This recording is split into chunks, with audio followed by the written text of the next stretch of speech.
seen that spiritually speaking, the messages to the seven churches belong. ప్రకటన గ్రంథంలోని 7 సంఘాలకు ఆత్మీయంగా చెప్పబడినటువంటి సందేశాలను మనం చూసాం. Are talking about or picturing the church age. మరి ఆ 7 సంఘాలకు రాయబడినటువంటి ఆత్మ సంబంధమైన విషయాలు ధ్యానిస్తూ మరి అవి సంఘ కాలానికి ప్రస్తుతం ఉన్న సంఘ కాలానికి సూచనగా ఉన్నాయని చూసాం. We have seen that the Lord says to John to write the things which he had seen. మరి తాను చూసినటువంటి సంగతులన్నీ వ్రాయమని దేవుడు యోహానుకు చెప్పటాన్ని మనం గమనించాం. And the things which are, మరి జరుగుచున్నవి, and the things which shall be hereafter. జరిగినవి, జరుగుచున్నవి, ఇక మీదట జరగబో వాటన్నిటిని కూడా రాయమని దేవుడు యోహానుతో చెప్పాడు. And that is chapters 1 to 3 would be the things which thou hast seen. మరి 1 నుండి 3 అధ్యాయాలు నీవు చూసిన వాటిని రాయుమని ప్రభు చెప్పాడు. Verses 4 to 9, chapters 4 to 19 would be things which are. 4 నుండి 19 అధ్యాయాలు మరి జరగనై ఉన్నటువంటి సంభవాలను గురించి ప్రభు మాట్లాడాడు. And chapters 20 to 22 would be things which shall be hereafter. మరి 20 నుండి 22 అధ్యాయాల వరకు ఇక మీదట సంభవింపబో సంగతులను గురించి రాశాడు. Now you see, when John received the vision, యోహాను ఎప్పుడైతే దర్శనాన్ని పొందుకున్నాడో, the Bible says he was in the Spirit on the Lord's day in chapter 1. ప్రభు దినమందు ఆయన ఆత్మవశుడై ఉండగా అని 1వ అధ్యాయంలో మనం చూస్తున్నాం. So the things which are would be these things which happen in the tribulation.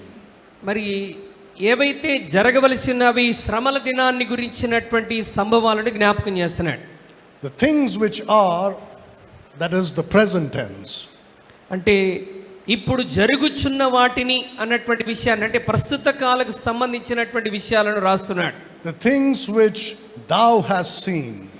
నీవు చూచిన వాటిని, నీవు ఇప్పటి వరకు చూచిన వాటిని is the past tense. అవి మరి గతాన్ని గురించి తెలియజేస్తున్నాడు. And the things which shall be hereafter జరగబో వాటిని is future. జరగబో వాటిని అనగా భవిష్యత్తుని గురించి చెప్తున్నాడు. You must make this distinction very clearly. ఎప్పుడైతే ఈ యొక్క విభజనను మనం సరిగా అర్థం చేసుకుంటామో, or else we get confused about this. లేకపోతే ఈ 3 విషయాల్లో మనం అక్కడ రాయబడిన సంగతులు అవగాహన చేసటంలో మనం కలవరపడుతుంటాం. So this would be chapters 1 to 3 spiritually speaking. జరిగినవి అంటే ఇప్పటి వరకు చూసినవి అంటే 1 నుండి 3 అధ్యాయాల వరకు. The things which are chapters 4 through 19. ఇప్పుడు జరుగుచున్నవి అంటే 4వ అధ్యాయం నుండి 19వ అధ్యాయం వరకు. And the things which shall be hereafter chapters 20 to 22. ఇక మీదట జరగబో వాటిని అంటే 20వ అధ్యాయం నుండి 22 అధ్యాయాల వరకు. This distinction has to be clearly kept in mind. ఈ వ్యత్యాసాన్ని మనం తప్పకుండా మన మనసులో ఉంచుకొని ప్రకటన గ్రంథాన్ని చదవాలి. So that means we have finished the first division. అంటే దీన్ని బట్టి మనకి ఏమర్థం అవ్వాలంటే మొదటి భాగాన్ని మనం సంపూర్తి చేసుకున్నాము. Chapters 1 to 3 of Revelation. 1 నుండి 3 అధ్యాయాల ప్రకటన గ్రంథంలో మనం ముగించాం. So these are spiritually the 7 church ages. మరి ఈ మొదటి 3 అధ్యాయాలు ఆత్మ సంబంధముగా మనం మాట్లాడుకుంటే మరి 7 సంఘ కాలములు, right from Ephesus to Laodicea. ఎఫెసీ నుండి లవోదికీయ సంఘం వరకు. From Ephesus all the way to Laodicea. ఎఫెసీ సంఘం నుండి లవోదికీయ సంఘం వరకు 7 సంఘ కాలములను మనం చూసాం. And then this would be the tribulation. 4 నుండి 19 అధ్యాయాలు ప్రాముఖ్యంగా దేని గురించి చూస్తామంటే శ్రమల కాలాన్ని గురించి చూస్తాం. And then the millennial reign of Christ. ఆ తరువాత దేవుని 1000 ఏండ్ల పరిపాలన. Once you have this understanding, then the book of Revelation becomes easier to understand in terms of chronology. ఈ 3 విషయాలు, 3 వ్యత్యాసాలను విభజన చేసి అర్థం చేసుకోగలిగితే ప్రకటన గ్రంథాన్ని చాలా సులభంగా గ్రహించగలం. So in chapter 3, at the end of chapter 3, we come to the end of the church age. 3వ అధ్యాయం ముగింపు వచనాల్లో మరి సంఘ కాలం యొక్క ముగింపుకు మనం వస్తున్నాం. In Revelation chapter 3 and verse 22, 3వ అధ్యాయం 22వ వచనాన్ని గనుక మనం చూసినట్లయితే సంఘములతో ఆత్మ చెప్పుచున్న మాట చెవిగలవాడు వినుగాక. That's the last time you read the word churches in Revelation. సంఘములతో అన్న మాట 3వ అధ్యాయంతో ముగించబడుతుంది. ఇంకా మరలా ఆ మాట మనకు కనబడదు. The reason why you don't find the word church or churches anymore is because the church is raptured here.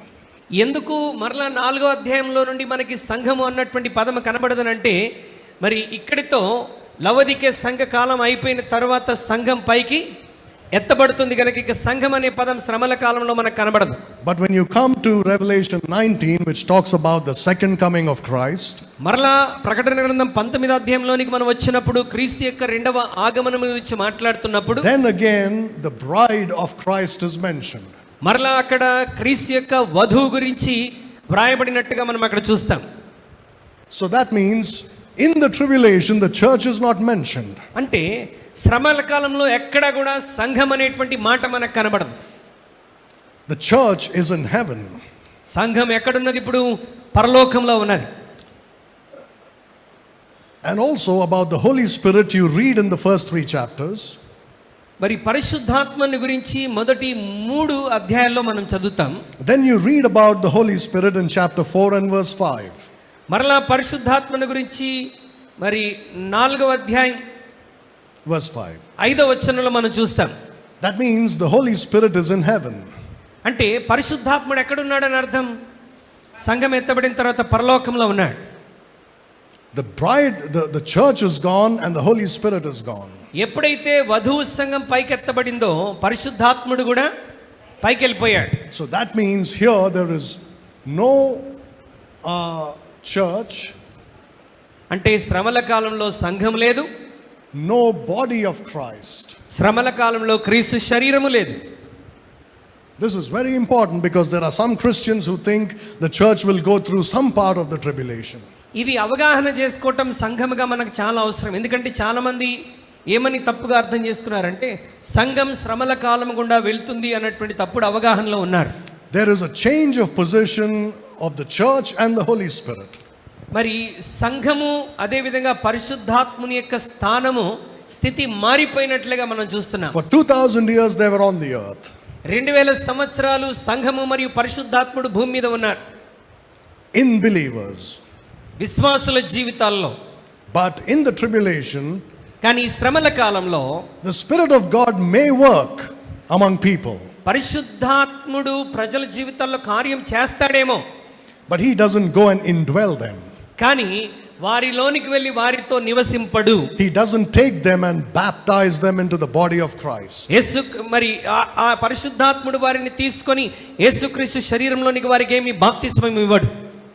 They are just individual believers, that's all. వారు వ్యక్తిగతంగా ఒక్కొక్కరు విశ్వాసులుగా ఉన్నారు, అంతేగాని సంఘముగా లేరు శ్రమల కాలంలో ఉన్న So విశ్వాసులు. they will be Gentile believers and Jewish believers. మరి అన్యజనుల నుండి రక్షించబడినటువంటి విశ్వాసులు ఉంటారు, మరి యూదులు అయినటువంటి విశ్వాసులు కూడా ఉంటారు. There may be local churches అక్కడ కూడా స్థానిక సంఘాలు శ్రమల కాలంలో ఉంటాయి in the first half of the tribulation. మొదటి 3.5 సంవత్సరాల్లో. But there is no universal body of Christ.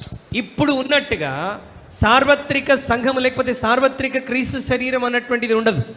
Now you must always keep this in mind. We have already studied this, but I'll remind you. మనం ఇంతకు ముందే వీటిని ధ్యానం చేశాము, కానీ మరొకసారి మీరు వీటిని మీ మనసులో ఉంచుకోవాలని జ్ఞాపకం చేస్తున్నాను. The first part of the tribulation is called the beginning of sorrows. శ్రమల ఆరంభం. మొదటి 3.5 సంవత్సరాలని శ్రమల ఆరంభం అంటాం. The second part is called the great tribulation. రెండవ 3.5 సంవత్సరాల కాలాన్ని ఏమని పిలుస్తాం? మహాశ్రమల కాలం అని పిలుస్తాం. This distinction must be made. ఈ వ్యత్యాసాన్ని మనం తప్పకుండా గుర్తుపెట్టుకోవాలి. Churches, local churches may exist here. ఈ శ్రమల కాలంలోని శ్రమల ఆరంభంలో మొదటి 3.5 సంవత్సరాలు స్థానిక సంఘాలు ఉనికిలో ఉంటాయి. Right, like the 7 churches of Asia of chapters 2 and 3. ఆసియాలో ఉన్నటువంటి 7 సంఘాలు 2-3 అధ్యాయాల్లో మనం చూసాం కదా. And these churches also are raptured in the middle of the tribulation. ఈ మొదటి 3.5 సంవత్సరాల్లో ఉన్నటువంటి 7 సంఘాలు కూడా మరి శ్రమల కాలం మధ్యలో మిడ్ ట్రిబులేషన్లో వారు కూడా పైకి ఎత్తబడతారు. The believers in these churches. ఈ 7 సంఘాల్లో ఉన్నటువంటి విశ్వాసులు. So once the church is raptured, ఒక్కసారి సంఘము పైకెత్తబడినప్పుడు, always also keep this in mind, a serious Bible student should remember this. మరి నిజముగా దేవుని వాక్యం ధ్యానించాలని ఆశ కలిగినటువంటి వారందరి ఈ విషయాన్ని గుర్తుపెట్టుకోవాలి. The church is predominantly made up of Gentiles.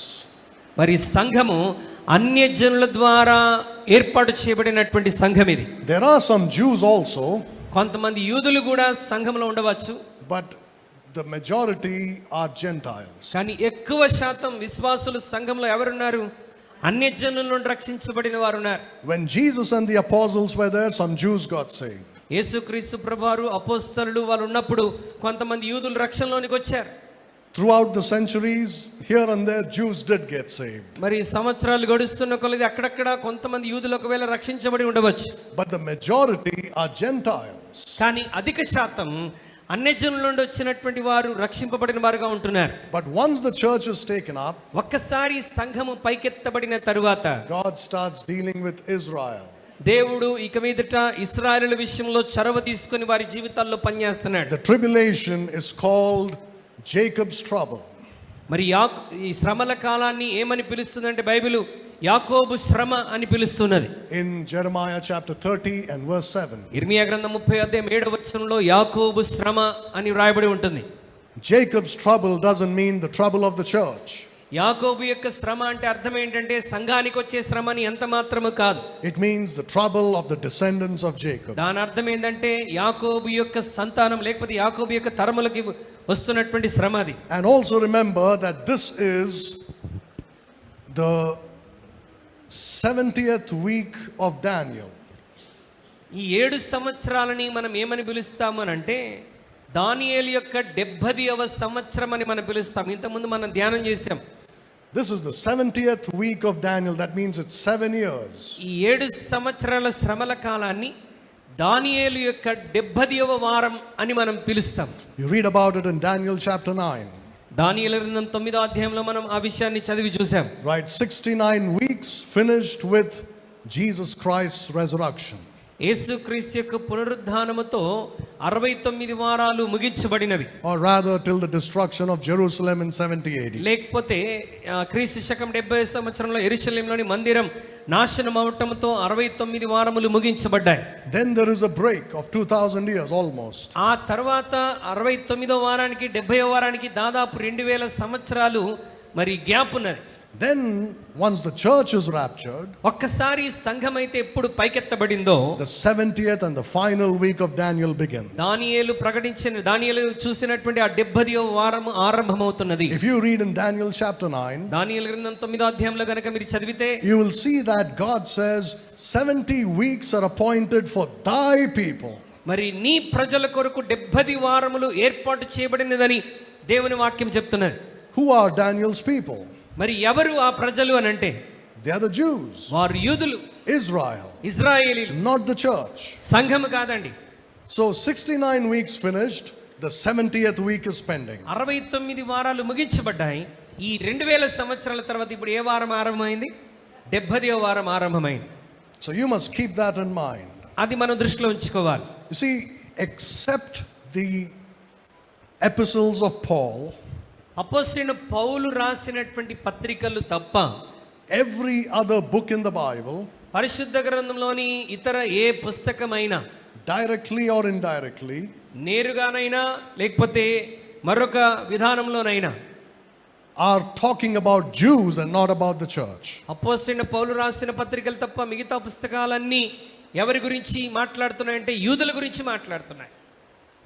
Except the apostle Paul's letters, అపోస్తలుడైన పౌలు రాసిన పత్రికలు మినహా all the other books of the Bible, whether Old Testament or New Testament, మిగతా 66 పుస్తకాల్లో మిగతా పుస్తకాలన్నీ అవి పాత నిబంధన అయినా క్రొత్త నిబంధన అయినా are mainly focused on the Jews. ప్రాముఖ్యంగా ఎవరిని ఉద్దేశించి వ్రాయబడినవంటే యూదులను ఉద్దేశించి వ్రాయబడినటువంటి పుస్తకాలు. Not Jews who believe in Jesus Christ, యేసుక్రీస్తునందు విశ్వాసం ఉంచినటువంటి యూదులను ఉద్దేశించి కాదు, but the Jews who will be there in the tribulation. శ్రమల కాలంలో ఉండబోతున్నటువంటి యూదులను ఉద్దేశించి.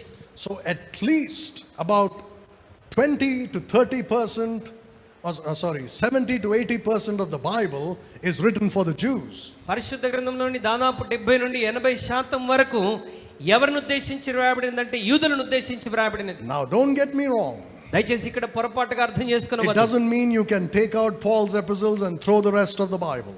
దాని అర్థం ఏంటంటే అపోస్తలుడైన పౌలు పుస్తకాలు మాత్రమే తీసుకొని మిగతా వాక్యాలన్నీ పడేసేసి దాంతో మనకు సంబంధం లేదని చెప్పడానికి వీల్లేదు. We are saying doctrinally they are talking about the Jews. మనం ఏమని మాట్లాడుతున్నాం? సిద్ధాంతపరముగా పౌలు రాసినటువంటి పత్రికలన్నీ సంఘానికి రాయబడ్డాయని చెప్తున్నాం.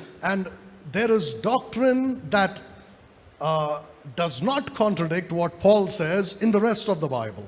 మిగతా పుస్తకాల్లో పౌలు చెప్పినటువంటి సిద్ధాంతానికి మరి వారు చెప్పినటువంటి మాటలు వ్యతిరేకముగా లేకపోతే They are applied to us. అవి మనకు కూడా వర్తిస్తాయి సంఘానికి. So from Genesis to Revelation we have doctrine for the church. ఆది కాండము నుండి ప్రకటన గ్రంథం వరకు విశ్వాసులకు సంఘానికి సంబంధించినటువంటి సిద్ధాంతాలు కూడా బైబిల్లో స్పష్టంగా ఉన్నాయి. But the majority of those doctrines are for the Jews. ఆ సిద్ధాంతాల్లో ఎక్కువ శాతం ఎవరిని ఉద్దేశించి రాయబడ్డాయంటే యూదులను ఉద్దేశించి వ్రాయబడ్డాయి. So what should you do? అయితే మనం ఏం చేయాలి? You should learn to rightly divide the word of truth. దేవుని వాక్యాన్ని సత్యవాక్యాన్ని సరిగా విభజించి అర్థం చేసుకోవటం మనం నేర్చుకోవాలి. If you take what belongs to the Jews and apply it to the church, యూదులకు సంబంధించినటువంటి సిద్ధాంతాన్ని తీసుకొని సంఘానికి మనం అన్వయించుకుంటే you'll be in a mess. మనం తప్పకుండా గందరగోళంలో ఉంటాం. So this is something that you must keep in mind. ఇది మరి 4వ అధ్యాయం నుండి ముందుకు వెళ్తుంటుండగా ఈ విషయాన్ని మనం దృష్టిలో ఉంచుకోవాలి. All right, so we have read verse 1. మొదటి వచనాన్ని మనం చదివాం 4వ అధ్యాయంలో. Before we move forward, one more time please.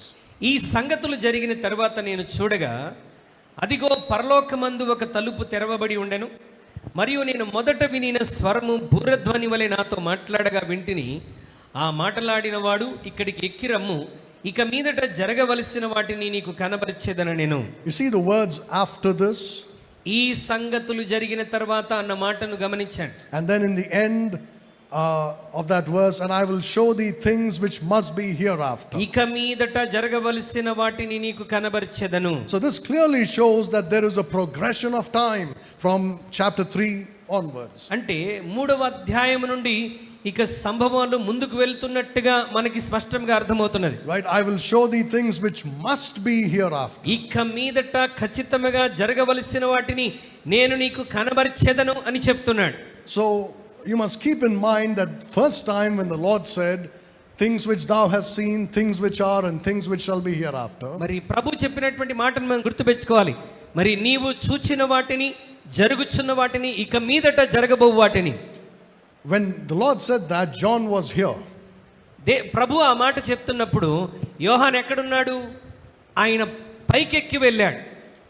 He is in the Lord's day, that is, he's seeing a vision of the tribulation. అంటే ఆయన దర్శనంలో ప్రభు యొక్క దినమును ఆయన చూస్తున్నాడు. ప్రభు దినమును ఆయన పరవశుడై వెళ్ళాడు. But now ఇప్పుడు it's like everything has reset.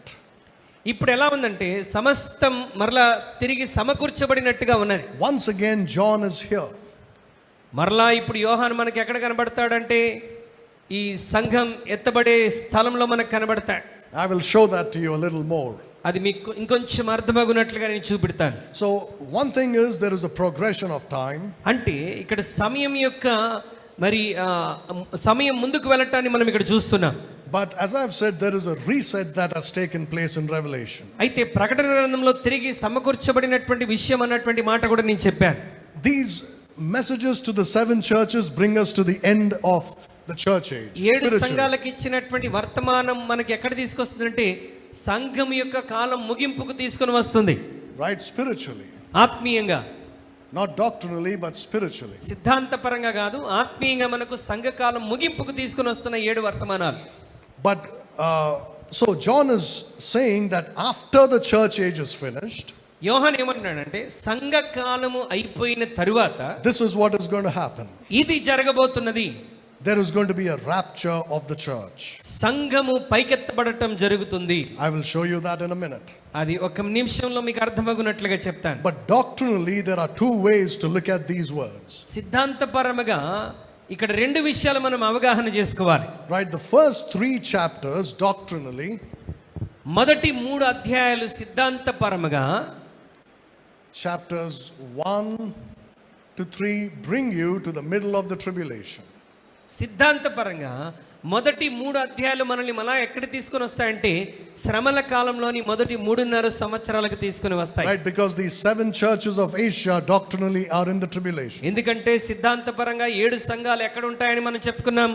శ్రమల కాలం మొదటి భాగంలో మరలా ఉనికిలో ఉంటాయని చెప్పుకున్నాం. So the first 3 chapters we have seen a couple of mentions of a mid-tribulation rapture.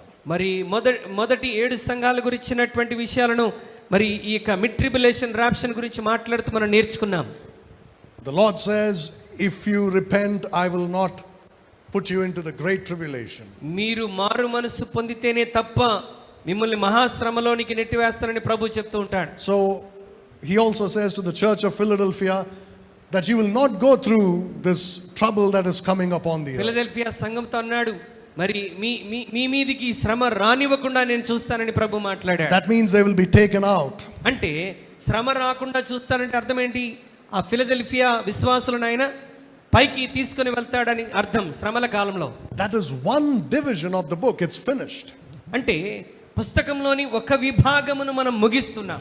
Now chapter 4 begins at the first once again. 4వ అధ్యాయము మరలా ఒకసారి ఇక్కడ ఆరంభమవుతుంది. ఎక్కడ? యాక్చువల్గా సంఘం ఎత్తబడుతున్న దగ్గర. I hope you understand the reset that is there. అక్కడ జరుగుతున్నటువంటి ఆ రీసెట్, తిరిగి సమకూర్చబడటం మీరు చూస్తూ ఉండవచ్చు. You know, I'm trying to tell you what 4:1 could be talking about. 4వ అధ్యాయం మొదటి వచనం మనకు పూర్తిగా ఏమి తెలియచేయాలని ఆశపడుతుందో నేను మీకు జ్ఞాపకం చేస్తున్నాను. There are 2 possibilities. ఇక్కడ 2 అవకాశాలు ఉన్నాయి. One is that chapter 4 verse 1 is talking about a mid-tribulation rapture. 4వ అధ్యాయం మొదటి వచనం మనకి శ్రమల కాలం మధ్యలో భాగంలో ఆరంభమవుతున్నట్టుగా కనబడుతుంది. Doctrinally. సిద్ధాంతపరంగా. Spiritually, ఆత్మీయంగా it's talking about the beginning of the tribulation. ఆత్మీయంగా శ్రమల కాలం ఆరంభంలో 4వ అధ్యాయం మొదటి వచనం ఆరంభమవుతుంది. So the first 3 chapters. సిద్ధాంతపరంగా 4వ అధ్యాయం 1వ వచనం మరి శ్రమల కాలం మధ్యలో ఆరంభమవుతుంది. So the first 3 chapters bring us to the middle of the tribulation. మొదటి 3 అధ్యాయాలు మనల్ని శ్రమల కాలం మధ్యలోనికి తీసుకొని వస్తున్నాయి. And there is a reset, and he comes back to the beginning of the tribulation. అక్కడ రీసెట్ జరిగి మరలా మనం 4వ అధ్యాయం 1వ వచనం నుండి ఇక్కడ నుంచి మనం చదువుతాం. సంఘం పైకెత్తబడటం దగ్గర నుంచి. So I know it might be a little confusing, and I'm not making it as clear as I would wish to make it. మరి మీకు కొంచెం కన్ఫ్యూజింగ్గా అనిపించవచ్చు. బహుశా నేను అంత స్పష్టంగా మీకు అర్థమవునట్లుగా వివరించలేదేమో. But just keep this in mind. కానీ ఆ మాటల్ని మీ అవగాహనలో ఉంచుకోనండి. It has a spiritual application and a doctrinal application. ఈ 2 విషయాలు మీరు గుర్తుంచుకోండి. ఒకటి ఆత్మ సంబంధమైన అన్వయింపు, రెండవది సిద్ధాంతపరమైనటువంటి అన్వయింపు. Doctrinally, it's talking about a mid-tribulation rapture. సిద్ధాంతపరంగా 4వ అధ్యాయం 1వ వచనం దేని గురించి మాట్లాడుతుందంటే మిడ్ ట్రిబులేషన్ రాప్చర్ గురించి మాట్లాడుతుంది. And spiritually, it's talking about a pre-tribulation rapture. ఆత్మీయంగా 4వ అధ్యాయం 1వ వచనం మరి ప్రీ ట్రిబులేషన్ రాప్చర్ అంటే శ్రమల కాలం ఆరంభానికి ముందే సంఘం పైకెత్తబడిన విషయాన్ని గురించి మాట్లాడుతుంది. Remember, chapters 4 and 5 are in heaven. 4, 5 అధ్యాయాలు ఎక్కడ జరుగుతున్న సంభవాలు?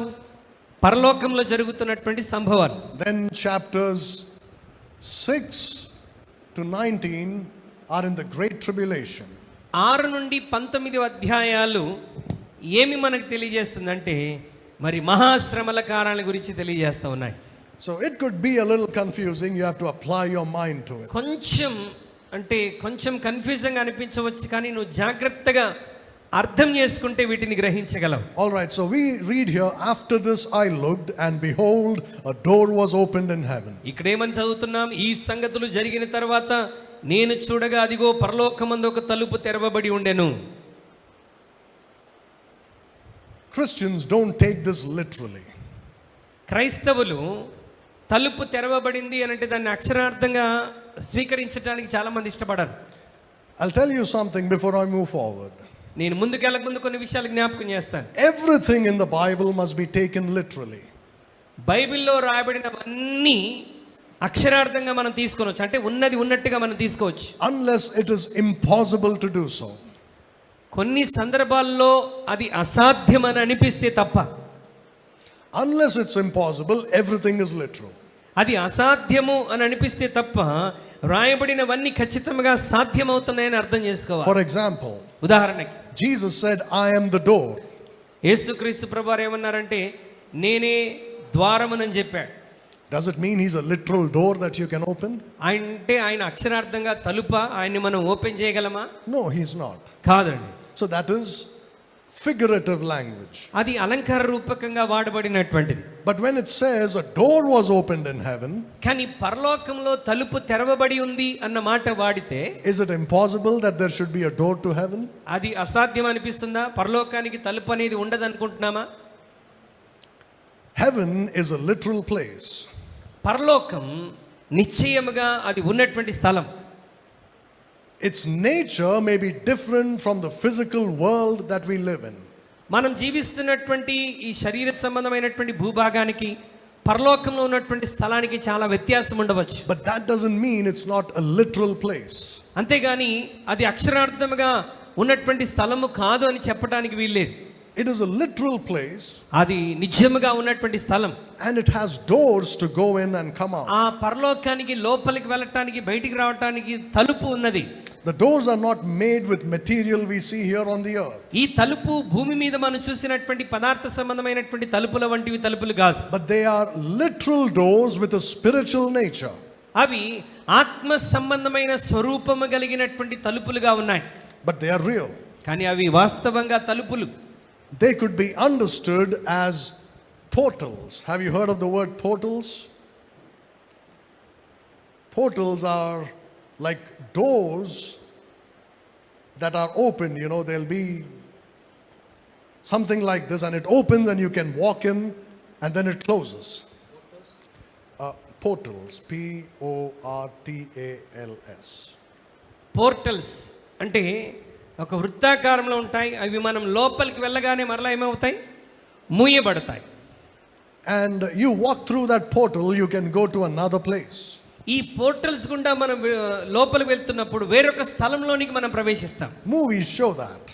కొన్ని సినిమాల్లో మనం వాటిని చూపిస్తూ ఉంటారు. So because movies show that, Christians think it is not real, it's only a movie.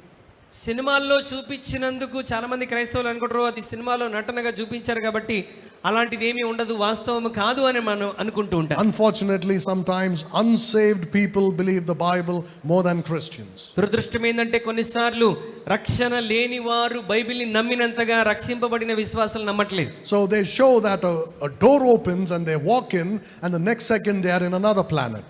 ఆ యొక్క తలుపు, ఆ పోర్టల్ తెరవబడగానే వారు లోపలికి వెళ్తారు.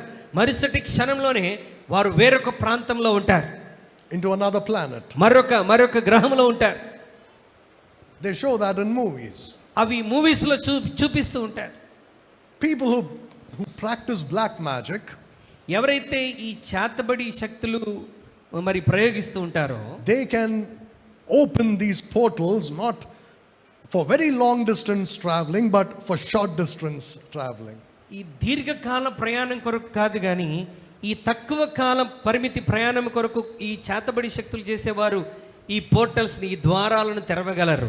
Some very powerful wizards practice this black magic. ఎవరైతే అతి భయంకరముగా మరి ఈ యొక్క చేతబడి శక్తులను ప్రయోగిస్తుంటారో వారు వీటిని చేయగలరు. So they open a portal, a door, వారు ఒక ద్వారాన్ని తెరిచి and ask the person to go in. ఆ వ్యక్తిని దానిలోనికి వెళ్ళమంటారు. And the next second he's in another country. మరుసటి క్షణంలోనే అతను వేరొక దేశంలో ఉంటాడు. This is literal, I'm not making it up. ఇదేదో మరి కట్టుకథలు కాదండి, వాస్తవంగా జరుగుతున్నటువంటి విషయాలు. So heaven is so far away పరలోకము చాలా దూరంలో ఉన్నటువంటిది గనుక that it will take millions of light years to travel to heaven. మరి మిలియన్స్ లైట్ ఇయర్స్ పడుతుంది అంత దూరం మనం ప్రయాణం చేయటానికి. Maybe even billions of light years. మిలియన్సే కాదు, బిలియన్స్ ఆఫ్ లైట్ ఇయర్స్ పట్టవచ్చు. But you see, when Jesus rose from the dead, యేసుక్రీస్తు ప్రభువారు ఆయన మరణం నుండి పునరుద్ధానుడిగా లేచిన తర్వాత he went up to heaven and came back by the time the disciples went from the grave to a little distance. శిష్యులు సమాధి దగ్గర నుండి కొంత దూరం వెళ్ళి వచ్చేసరికి యేసుక్రీస్తు ప్రభువారు పరలోకానికి వెళ్ళటము జరిగింది, తిరిగి రావటము జరిగింది. First he said, "Don't touch me, I didn't go to heaven yet." మొదటిసారిగా మరి అతన్ని తాకుతున్నప్పుడు ఏమన్నాడు? నన్ను ముట్టవద్దు, ఇంకా నేను తండ్రి యొద్దకు ఎక్కి వెళ్ళలేదన్నాడు. The next minute she sees him, he allows them to touch her. మరుసటి నిమిషంలో మరి ఆమె తనను తాకటానికి అనుమతి ఇచ్చాడు. Maybe a few minutes. కొన్ని నిమిషముల తరువాత, That means in those few minutes he went up to heaven and came back. ఆ కొన్ని నిమిషాల వ్యవధిలో ప్రభు ఏం చేశాడు? పునరుద్ధరణ అయిన తర్వాత పరలోకంలో తండ్రి యొద్దకు వెళ్ళి మరలా తిరిగి వచ్చాడు. That means there is a way to go. It's like a shortcut, you could say. అంటే మనకు అర్థమయ్యే భాషలో చెప్పాలంటే short cut. Right? He just went up to heaven in a second through a portal, probably, and came back. ఈ portal ద్వారా ప్రభు ఆ ద్వారం గుండా పరలోకంలో తండ్రి దగ్గరికి వెళ్ళాడు, మరలా క్షణంలో తిరిగి వచ్చేసేసాడు. There is a door to heaven. దీన్ని బట్టి మనకు అర్థం అవ్వాలి, పరలోకానికి ఒక ద్వారం ఉన్నది. So the doors can be opened, and once you go through it, you can go to heaven. బహుశా నువ్వు లోపలికి వెళ్తున్నప్పుడు తలుపులు తెరవబడతాయి, నువ్వు లోపలికి వెళ్ళిన తర్వాత మరలా తలుపు మూయబడుతుంది. You remember that Nimrod built a tower. మీకు జ్ఞాపకం ఉండే ఉంటుంది, నిమ్రోదు ఒక గోపురాన్ని కట్టాడు. What was the purpose of this? నిమ్రోదు గోపురం కట్టినటువంటి ప్రాముఖ్యమైన ఉద్దేశం ఏంది? What does the Bible say there? Bible Babel గోపురాన్ని గురించి ఏమని చెప్పింది? That's right. That would reach heaven. ఆ గోపురం ఎక్కడికి చేరాలని ఆశపడ్డాడు? ఓ పరలోకానికి, ఆకాశానికి చేరాలనుకున్నాడు. Not just the sky, he wanted to go to heaven. అతని ఉద్దేశం ఆకాశం మాత్రమే చేరాలని కాదు, అసలు నేరుగా పరలోక ద్వారంలోనికి వెళ్ళిపోవాలని. Because they knew that there is a portal up there in the sky.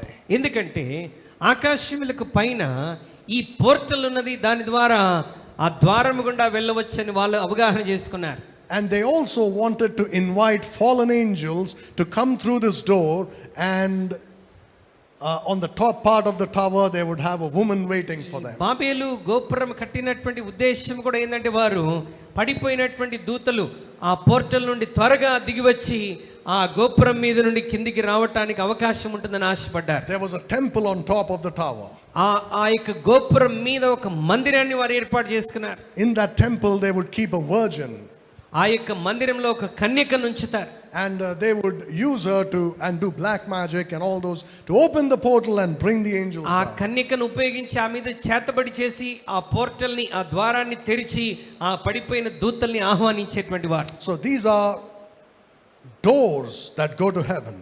మరి ఈ తలుపులు పరలోకమునకు వెళ్ళటానికి అవి తెరవబడతాయి. The Bible also says that hell has gates. నరకానికి కూడా ద్వారాలు ఉన్నాయని బైబిల్ చెప్తుంది. Right? Hell has gates.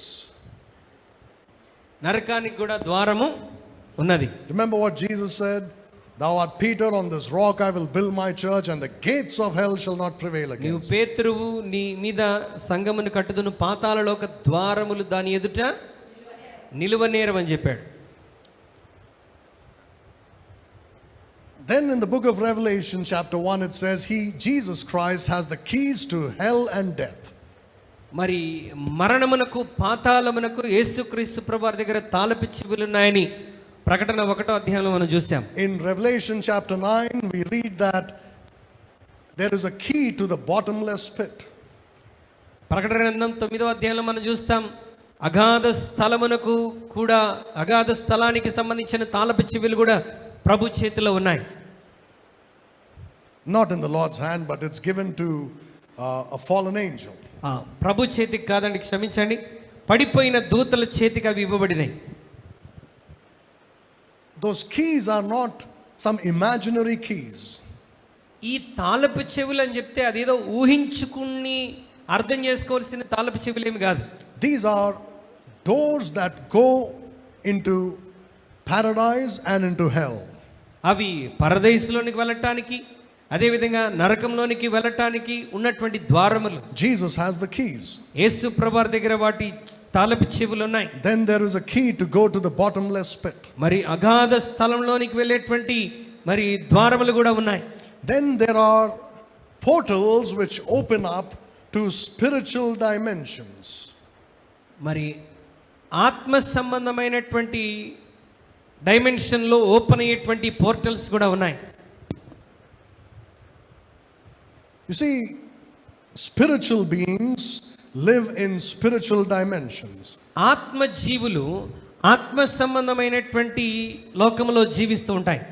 And they come in from that spiritual realm into the earth and then go back. ఈ ఆత్మ జీవులు ఆత్మ మండలంలో నుండి వస్తాయి, వాటి పని ముగించుకొని మరలా వారు వచ్చిన స్థలానికి వెళ్ళిపోతారు. That's why sometimes people see, unclean spirits. అందుకే కొన్నిసార్లు కొంతమంది అపవిత్ర ఆత్మల్ని చూస్తూ ఉంటారు. Well, before we go that, nowadays there's a big talk about UFOs. నేటి దినాల్లో యుఎఫ్ఓల గురించి ఎక్కువగా మాట్లాడుతుంటారు. Right, in అమెరికా దేశంలో Donald Trump has given the authority to the government to release the files on UFOs. మరి డొనాల్డ్ ట్రంప్ గారు అమెరికాలో మరి ఫైల్స్ రిలీజ్ చేయడానికి యుఎఫ్ఓస్కి అనుమతి ఇచ్చారు.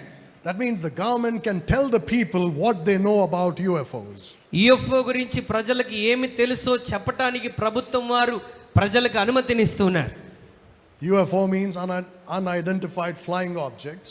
మరి అన్ఐడెంటిఫైడ్ ఫ్లయింగ్ ఆబ్జెక్ట్స్ అంటే మరి గుర్తింపు లేనటువంటి ఎగిరేటువంటి జీవులు. Right, and nowadays they have a different name for it. I always forget. మరి వాటికి ఇప్పుడు వేరే పేరును పెడుతూ ఉన్నారు.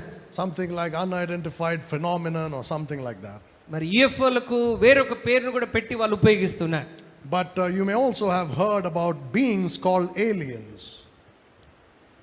మరి ఏలియన్స్ అన్నటువంటి జీవుల గురించి కూడా మీరు క్రమంగా వినే ఉంటారు. విన్నారా? All these years, the American government and the governments of the world have been denying the existence of aliens. America ప్రభుత్వమే కావచ్చు, వివిధ దేశాల ప్రభుత్వాలే కావచ్చు, ఏలియన్స్ అనేటువంటి జీవులు ఉన్నాయి అన్నటువంటి ఉనికిని వారు తృణీకరిస్తూ వచ్చారు. But now they are saying, no, we have been hiding it from you. మరి ఇప్పుడు ఏమంటున్నారంటే లేదు ఉన్నాయి, మేము వాటిని మరుగు చేసి ఉంచాము. But now we are letting you know about it. మరి త్వరలోనే మీరు వాటి గురించి తెలుసుకుంటారంటున్నారు. Well, this is part of a great deception that is coming upon the earth. అంటే భూమి మీదకి రాబోతున్నటువంటి ఒక భయంకరమైన మోసం ఇది. The reason why they are releasing all these files is to prepare for the coming of the Antichrist. ఎందుకు అనంటే ఇవన్నీ ఎందుకు రిలీజ్ చేస్తున్నారంటే రాబోతున్నటువంటి క్రీస్తు విరోధికి మార్గం ఏర్పాటు చేస్తున్నారు. So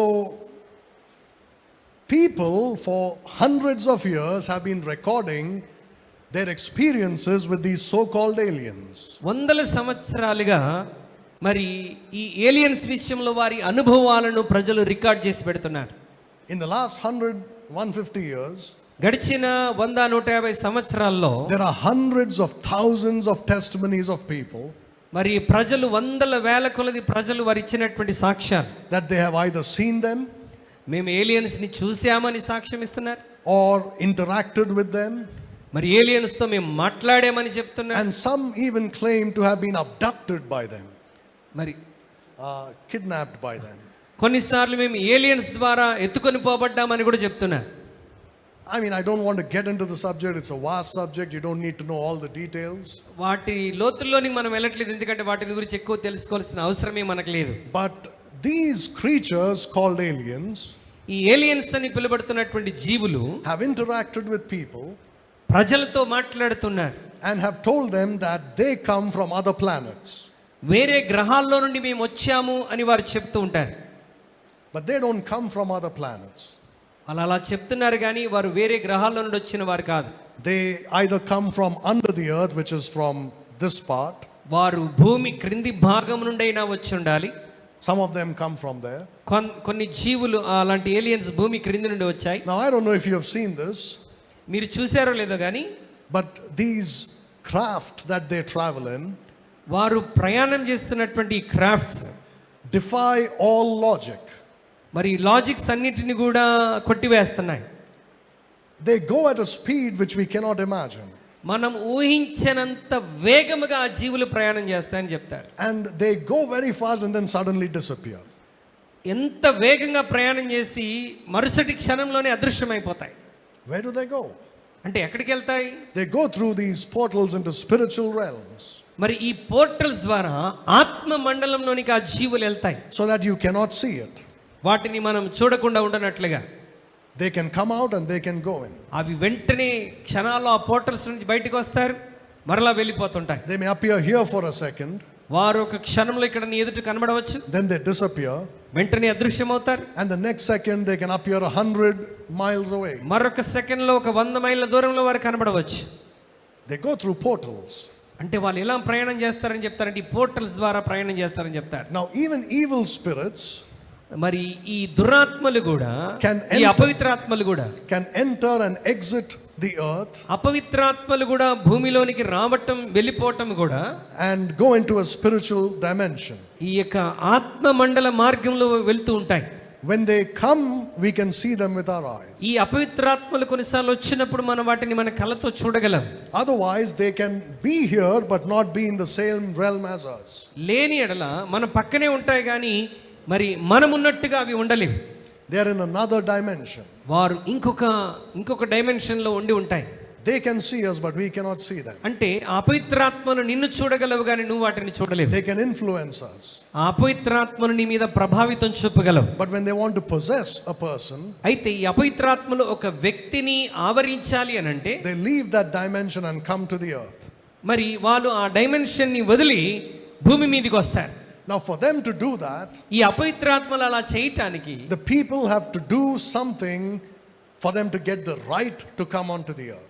మరి ఈ భూమి మీద ఉన్నటువంటి మనుషులు కొన్ని క్రియలు చేయాలి. ఆ క్రియల ద్వారా వారి ఇక్కడ రావటానికి హక్కు ఉంటుంది. Like if you sin certain ways, అంటే నీవు ఏదో ఒక మార్గంలో ఏదైనా పాపం చేసినప్పుడు, if you keep going deeper and deeper in sin, ఆ పాపంలో చాలా లోతుగా నువ్వు పడిపోయి పాపం అధికం చేస్తున్నావు. you can open a door for unclean spirits. అలా పాపం చేస్తున్నటువంటి నీవు ఈ అపవిత్రాత్మకు నీ జీవితంలో తలుపును తెరుస్తున్నావు. Some people open doors through black magic and devil worship. కొంతమంది దయ్యపు సాతాను ఆరాధన ద్వారా లేకపోతే చేతబడి మంత్రశక్తుల ద్వారా అపవిత్రాత్మలకు తలుపులు తెరుస్తారు. Christians sometimes listen to evil music. క్రైస్తవులు కొన్నిసార్లు ఈ దుష్ట సంగీతాన్ని వింటూ ఉంటారు. And when they do it, they open doors to unclean spirits. ఆ దుష్ట సంగీతాన్ని వింటున్నప్పుడు అపవిత్రాత్మలకు నీ జీవితంలో తలుపు తెరుస్తున్నావు. Christians love to watch horror movies. క్రైస్తవులు హర్రర్ మూవీస్ ని చూడడానికి ఇష్టపడుతూ ఉంటారు. Be very careful. చాలా జాగ్రత్తగా ఉండాలి. Don't ever do that. ఈ హర్రర్ మూవీస్ చూడడానికి ఎప్పుడు తెగించవద్దు. Don't watch any movies, but especially horror movies. అసలు ఏ సినిమాలు చూడకూడదు, హర్రర్ మూవీస్ అసలు చూడకూడదు. If you watch that, you'll be opening doors for unclean spirits. ఈ హర్రర్ మూవీస్ చూడటం ద్వారా అపవిత్రాత్మలకు నీ జీవితంలోను తలుపులు తెరుస్తున్నావు. They curse the movies that they release to the public. మరి ఆ ప్రజల మీదకి రిలీజ్ అవుతున్నటువంటి ఆ సినిమాలను అవి శపిస్తూ ఉంటాయి. And when people watch them, they get cursed. ఎప్పుడైతే ఆ సినిమాలు హర్రర్ మూవీస్ నువ్వు చూస్తావో నువ్వు శపించబడతావు. Even normal movies sometimes. కొన్నిసార్లు ఈ సాధారణంగా వస్తున్నటువంటి సినిమాలు చూస్తున్నప్పుడు కూడా శాపం అనేది మన మీదకి వస్తుంది. So you see, there are doors and gates to spiritual realms. అంటే ఆత్మ మండలానికి తలుపులు అనేటువంటి ఉన్నాయి, అవి తెరవబడతాయి, మూయబడతాయి. And there is a door to go to heaven. అదే విధంగా పరలోకంలోనికి వెళ్ళటానికి కూడా తలుపు ఉందని మనం నేర్చుకుంటున్నాం. So John says a door was opened in heaven. పరలోకమందు ఒక తలుపు తెరవబడి ఉండెను అని యోహాను చెప్తున్నాడు. That means the heaven was opened for John. దాని అర్థం ఏంటంటే యోహాను ప్రవేశించటానికి పరలోకము తెరవబడింది. In the book of Revelation, ప్రకటన గ్రంథంలో heaven is opened only 2 times. ప్రకటన గ్రంథంలో పరలోకం 2 సార్లే తెరవబడింది. Once in chapter 4 and verse 1. ఒకటి 4వ అధ్యాయం 1వ వచనంలో, Then in chapter 19 and verse 11. రెండవసారి 19వ అధ్యాయం 11వ వచనంలో. When the first time it's opened, మొదటిసారిగా పరలోకం తెరవబడినప్పుడు John goes up. యోహాను పైకి వెళ్ళాడు. The second time when it opens, రెండవసారి మరి తలుపు తెరవబడినప్పుడు Jesus Christ comes down. యేసుక్రీస్తు ప్రభువారు భూమి మీదకి రెండోసారి దిగి వచ్చాడు. So you see, these are real doors. ఇవి వాస్తవముగా ఉన్నటువంటి ద్వారాలు. By the way, if you study the Bible, నీవు బైబిల్ గ్రంథాన్ని చదివితే you will see that heaven opens 7 times in the Bible. మరి పరలోకము 7 సార్లు తెరవబడినట్లుగా బైబిల్ అంతట్లో మనం చూస్తాం. 7 times exactly. 7 సార్లు ఖచ్చితంగా. All right, chapter 4 and verse 1. 4వ అధ్యాయం మొదటి వచనం మరలా వద్దాం. It says, the first voice which I heard. నేను మొదట వినిన స్వరము. What is this first voice that he heard? యోహాను చెప్తున్నటువంటి నేను మొదట వినిన స్వరము ఏంటి? Look at chapter 1 and verse 10. 1వ అధ్యాయం 10వ వచనం ఒకసారి చూడండి. ప్రభు దినమందు ఆత్మవశుడై ఉండగా బూరధ్వని వంటి గొప్ప స్వరము నీవు చూచుచున్నది పుస్తకములో వ్రాసి Ephesus, Smyrna, Pergamum, Thyatira, Sardis, Philadelphia, Laodicea అను 7 సంఘములకు పంపుమని చెప్పుట నా వెనుక వింటిని. This is the voice of Jesus Christ. ఇది యేసుక్రీస్తు ప్రభువారి స్వరం. That's the first voice he had heard. నేను మొదట వినిన స్వరము అనంటే 1:10లో విన్నటువంటి స్వరం అది. And here it says he heard it another time. ఇక్కడ మరలా బైబిల్ అంటున్నది రెండవసారి ఆ స్వరం విన్నాను. నేను మొదట వినిన స్వరమే మరలా వింటిని. And the first voice which I heard was as it were of a trumpet talking with me. నేను మొదట వినిన స్వరము భూరధ్వని వలె నాతో మాట్లాడగా వింటిని. Right, we have already seen that in chapter 1. Jesus Christ speaks to John in the voice of a trumpet. యేసుక్రీస్తు ప్రభువారు భూరధ్వని వంటి స్వరముతో యోహానుతో మాట్లాడటం 1వ అధ్యాయంలో మనం చూసాం. Verse 10, a great voice as of a trumpet. భూరధ్వని వంటి గొప్ప స్వరము అని 1:10లో మనం చూసాం. If you turn to chapter 1 Thessalonians chapter 4, మొదటి తెస్సలోనిక 4వ అధ్యాయంలోని గనక మీరు వచ్చినట్లయితే, you all remember this verse 16. మొదటి తెస్సలోనిక 4వ అధ్యాయం 16వ వచనం. ఆర్భాటముతోనూ ప్రధాన దూత శబ్దముతోనూ దేవుని బూరతోనూ పరలోకము నుండి ప్రభు దిగి వచ్చును. క్రీస్తునందుని ముద్రులైన వారు మొదట లేతురు. So you see, here you have the Lord himself shall descend with a shout. దేవుని బూరతోనూ దిగి వచ్చునని మాట్లాడుతున్నాడు. And then people will hear the voice of the archangel. ప్రజలు ప్రధాన దూత శబ్దమును వింటారు. And with the trump of God. దేవుని బూరతోను. That means the voice of Jesus Christ will sound like the voice of a trumpet. అంటే యేసుక్రీస్తు ప్రభువారి యొక్క స్వరం ఎలా వస్తుందంట? ఒక బూరలాగా వస్తుందంట. The Lord's voice is like the sound of a trumpet. క్రీస్తు యొక్క స్వరము ఒక బూరధ్వని వంటి స్వరం లాగా ఉంటుంది. In English it's called trump. మరి ఇంగ్లీష్ లో బూర అనుంది, Trump. Trump means the sound that a trumpet makes. మరి ఒక ట్రంపెట్ ఒక బూర చేసేటువంటి ధ్వని లాంటిది. So when John heard a voice like a trumpet talking to him, ఎప్పుడైతే యోహాను బూరధ్వని వంటి స్వరం విన్నాడో, he was hearing the voice of Jesus Christ. అంటే ఆయన యేసుక్రీస్తు ప్రభు యొక్క స్వరాన్ని వింటున్నాడని అర్థం. And what did he say to him? ఆ యేసుక్రీస్తు ప్రభువారు అతనితో ఏమని చెప్పాడు? Come up hither. యేసుక్రీస్తు ప్రభువారు బూరధ్వని వంటి స్వరంతో ఏమంటున్నాడు యోహానుతో? ఇక్కడకు ఎక్కిరమ్ము. These words, come up hither, ఇక్కడికి ఎక్కిరమ్ము అన్నటువంటి పదాలు occur 3 times in the Bible. పరిశుద్ధ గ్రంథంలో 3 సార్లు మనకు కనబడతాయి. Only 3 times. కేవలం 3 సార్లు. And these 3 times they are representing 3 different raptures. ఈ 3 సందర్భాల్లో వాడబడినటువంటి పదాలు 3 వివిధ ర్యాప్చర్స్ ని మన జ్ఞాపకం చేస్తున్నాయి. And these raptures are pictured in Deuteronomy 16:16. ఈ 3 ర్యాప్చర్స్ ద్వితీయోపదేశకాండం 16వ అధ్యాయంలో మనం వాటిని చూడగలం. Look at Deuteronomy 16 and verse 16. ద్వితీయోపదేశకాండం 16వ అధ్యాయం 16వ వచనాన్ని చదువుతున్నాను. ఏటికి 3 మార్లు అనగా పొంగని రొట్టెల పండుగలోను, వారముల్లోను, పర్ణశాల పండుగలోను నీ దేవుడైన యెహోవా ఏర్పరచుకున్న స్థలమున నీ మగవారందరూ ఆయన సన్నిధిని కనబడవలెను. All right, so it says they should appear before the Lord. వారు ప్రభు ఎదుట కనబడాలి అన్నటువంటి మాట ఇక్కడ రాయబడినది. 3 times. ఎన్నిసార్లు? 3 మార్లు. Firstly at the feast of unleavened bread. మొట్టమొదటిది పొంగని రొట్టెల పండుగలో, Feast of weeks. వారముల పండుగలో, That is the feast of Pentecost. అంటే దాన్ని పెంతెకొస్తు పండుగ అంటారు. And thirdly the feast of tabernacles. పర్ణశాలల పండుగలో మూడోసారి. That is a picture of 3 raptures. అంటే ఈ 3 పండుగల్లో వారు కలుసుకోవటం అనేటువంటిది 3 ర్యాప్చర్స్ని సూచనగా తెలియజేస్తున్నది. In Revelation chapter 4 verse 1, ప్రకటన గ్రంథం 4వ అధ్యాయం 1వ వచనంలో it says, "Come up hither." ఇక్కడికి ఎక్కి రమ్ము అని అంటున్నాడు. That we have seen is a picture of a pre-tribulation rapture. అంటే అది ప్రీ ట్రిబులేషన్ ర్యాప్చర్, శ్రమల కాలానికి ముందు సంఘం పైకెత్తబడటం. Come up hither. ఇక్కడికి ఎక్కి రమ్ము That's the church going up. అంటే సంఘం పైకెళ్ళటాన్ని సూచిస్తూ ఉన్నది. Now look at Proverbs 25 and verse 7. సామెతల గ్రంథం 25వ అధ్యాయం 25 and verse 7. 25వ అధ్యాయం 7వ వచనం. నీ కన్నులు చూచిన ప్రధాని ఎదుట ఒకడు నిన్ను తగ్గించుట కంటే ఇక్కడికి ఎక్కి రమ్మని అతడు నీతో చెప్పుట నీకు మేలు కదా. This is a reference to the mid-tribulation rapture. ఇది మరి మిడ్ ట్రిబులేషన్ ర్యాప్చర్, శ్రమల కాలం మధ్యలో సంఘం పైకెత్తబడటం. సామెతలు 25:7 వచనాన్ని మనం చూసాం. Right, so this is Proverbs 25 and verse 7.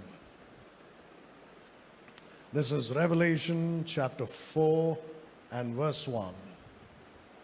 సంఘం పైకెత్తబడటం ప్రకటన గ్రంథం 4:1. శ్రమల కాలం మధ్యలో విశ్వాసులు పైకెత్తబడటం సామెతలు 25:7లో మనం చూస్తున్నాం. For better it is that it be said unto thee, Come up hither, than that thou shouldest be put lower in the presence of the కన్నులు prince. చూచిన ప్రధాని ఎదుట ఒక నిన్ను తగ్గించుట కంటే ఇక్కడికి ఎక్కిరమ్మని అతను నీతో చెప్పుట మేలు కదా. What is the meaning of that? అంటే ఆ వచనం యొక్క అర్థం ఏంటి? Who is the prince that he is talking about? ఇక్కడ మాట్లాడుతున్నటువంటి ఆ వ్యక్తి ఎవరు? The prince. ప్రధాని. That prince is the Antichrist. ఈ ప్రధాని ఎవరంటే క్రీస్తు విరోధి. So they have seen here this Antichrist already. వారు క్రీస్తు విరోధిని ఇక్కడ చూసి ఉన్నారు. And this prince is about to put them down, the Jews. మరి ఈ క్రీస్తు విరోధి ప్రధాని వారిని యూదులను అనగదొక్కటానికి శక్తి కలిగినటువంటి వాడు. So those who have trusted Jesus Christ here in the first part, ఈ మొదటి 3.5 సంవత్సరాలు ఎవరైతే యేసుక్రీస్తునందు విశ్వాసం ఉంచారో they go up.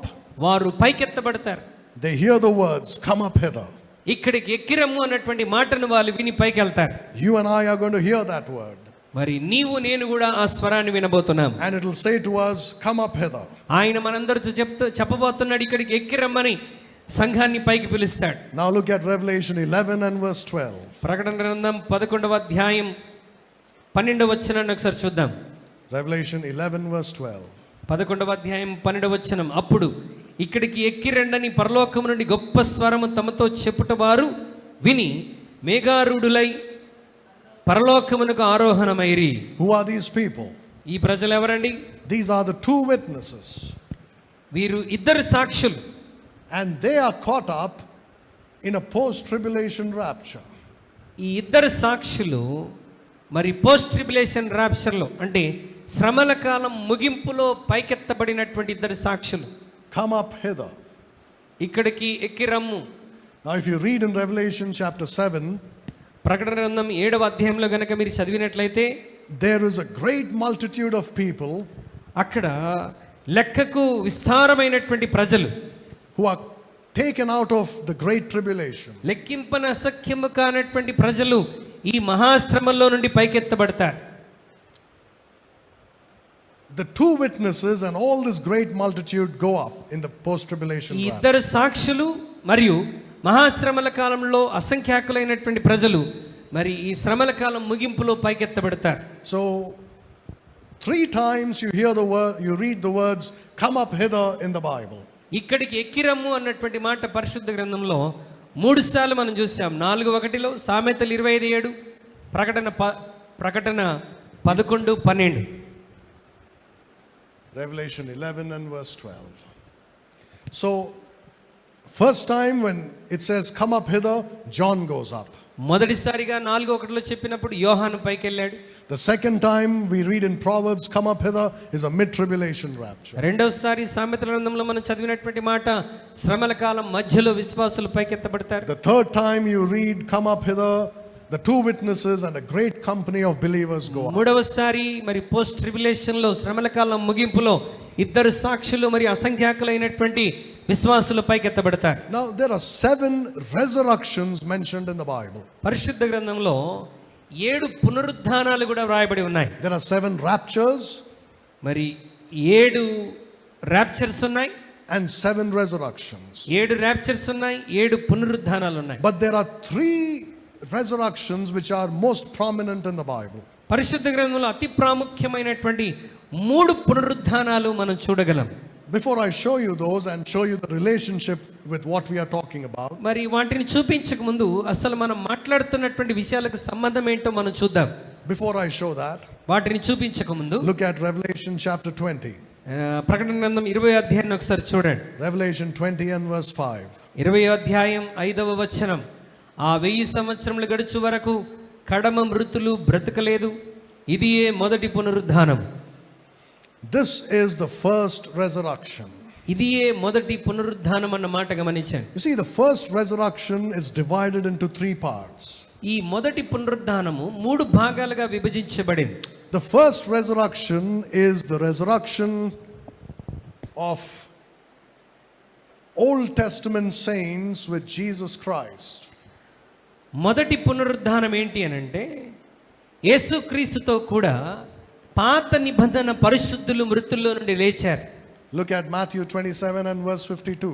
మత్తయి సువార్త 27:52లో ఆ విషయం మనకు అక్కడ రాయబడి ఉంటుంది. మత్తయి సువార్త 27:52లో సమాధులు తెరవబడెను, నిద్రించిన అనేక మంది పరిశుద్ధుల శరీరములు లేచెను. In English, it's a bit different. ఇంగ్లీష్లో కొంచెం వేరుగా ఉంటుంది. Let me read it for you in Matthew 27 and verse 52. మత్తయి 27:52 మీ కొరకు చదువుతున్నాను, వినండి. Okay, please read verse 53. It's in verse 53 actually. 53లో బహుశా ఉండొచ్చు. వారు సమాధుల్లో నుండి బయటికి వచ్చి ఆయన లేచిన తర్వాత పరిశుద్ధ పట్టణంలో ప్రవేశించి అనేకులకు అగుపడిరి. So when Jesus Christ rose from the dead, యేసుక్రీస్తు ప్రభువు ఆయన మరణం నుండి లేచిన తర్వాత, does it say in verse 52 many bodies of the saints? నిద్రించిన అనేక మంది పరిశుద్ధుల శరీరములు. So there is a literal resurrection of Old Testament saints at the time Jesus rose from the dead. యేసుక్రీస్తు ప్రభువు మరణం నుండి లేచినప్పుడు మరి అనేక మంది పాత నిబంధన పరిశుద్ధులు వారు కూడా లేచారు. That's the first part of the tribulation, of the resurrection. పునరుద్ధానంలో అది మొదటి భాగం. This is called by Paul Christ the first fruits. మరి క్రీస్తు ప్రథమ ఫలమని పౌలు దీన్ని పిలుస్తాడు. In English, it's a plural word, fruits. మరి ఇంగ్లీష్లో ఫ్రూట్స్ అని ఉంటుంది. క్రీస్తు ప్రథమ ఫలములు.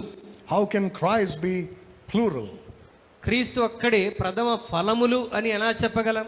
That's because he's talking about Christ and the Old Testament saints. అంటే పౌలు ఏమని మాట్లాడుతున్నాడు? క్రీస్తు మరియు పాత నిబంధన పరిశుద్ధులు. Look at 1 Corinthians 15 and verse 52. మొదటి కొరింథీ పత్రిక 15వ అధ్యాయం 52వ వచనాన్ని కూడా ఒకసారి చదువుదాం. మొదటి కొరింథీ 15:50. Not 52. Look at verse 23. 23వ వచనం చదువుతున్నాను. ప్రతివాడును తన తన వరుసలోనే బ్రతికింపబడును, ప్రథమ ఫలము క్రీస్తు, తర్వాత క్రీస్తు వచ్చినప్పుడు ఆయన వారు బ్రతికింపబడుదురు. All right, in Telugu it's singular, but in English it's plural.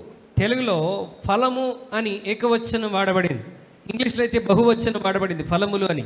Christ the first fruits, it makes no sense.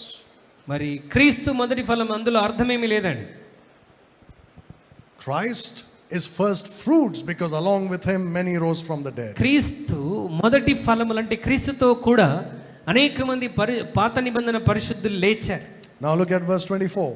24వ వచనం. అటు తరువాత ఆయన సమస్తమైన ఆధిపత్యమును సమస్తమైన అధికారమును బలమును కొట్టివేసి తన తండ్రి అయిన దేవునికి రాజ్యమును అప్పగించినప్పుడు అంతం వచ్చును. In Telugu it's a bit different. తెలుగులో కొంచెం వ్యత్యాసం ఉన్నది. But you see, he begins by saying that all shall be made alive. resurrected. మరి అందరూ తిరిగి పునరుద్ధానులై తిరిగి లేస్తారు. But every man in his own order. ప్రతి every Man in his own order. ప్రతి వ్యక్తి తన తన క్రమము చొప్పున. So first is Christ the first fruits. మొట్టమొదటిగా క్రీస్తు ప్రథమ ఫలములు. Then they that are Christ at his coming. ఆ తర్వాత క్రీస్తులో ఉన్నటువంటి వారు ఆయన యొక్క రాకడలో. That means this is the harvest. అంటే అది కోత. And then cometh the end. అటు తర్వాత అంతము. Remember we studied about the end. అంతము గురించి మనం ఇంతకుముందు చదివాం, మీకు గుర్తే ఉండుంటది. This is called the gleanings. You know, first fruits, harvest, gleaning. These are the three parts of a harvest. ప్రథమ ఫలములు, అదే విధంగా కోత, ఆ తర్వాత మరి మిగిలినవన్నీ ఎత్తబడటం. The resurrection of the tribulation saints at the end of the tribulation. మరి ఈ యొక్క పునరుద్ధానములో శ్రమల కాలం ముగింపులో కొంతమంది పరిశుద్ధులు ఎత్తబడతారు. Not rapture, resurrected. మరి వారు పునరుద్ధానం చెందుతారు. Now don't get confused between the post-tribulation rapture and the final resurrection of the dead. Post tribulation ర్యాప్చర్కి అదే విధంగా మరి ముగింపులో మృతులు పునరుద్ధానానికి మనం కొంచెం కన్ఫ్యూజ్ అవ్వకూడదు.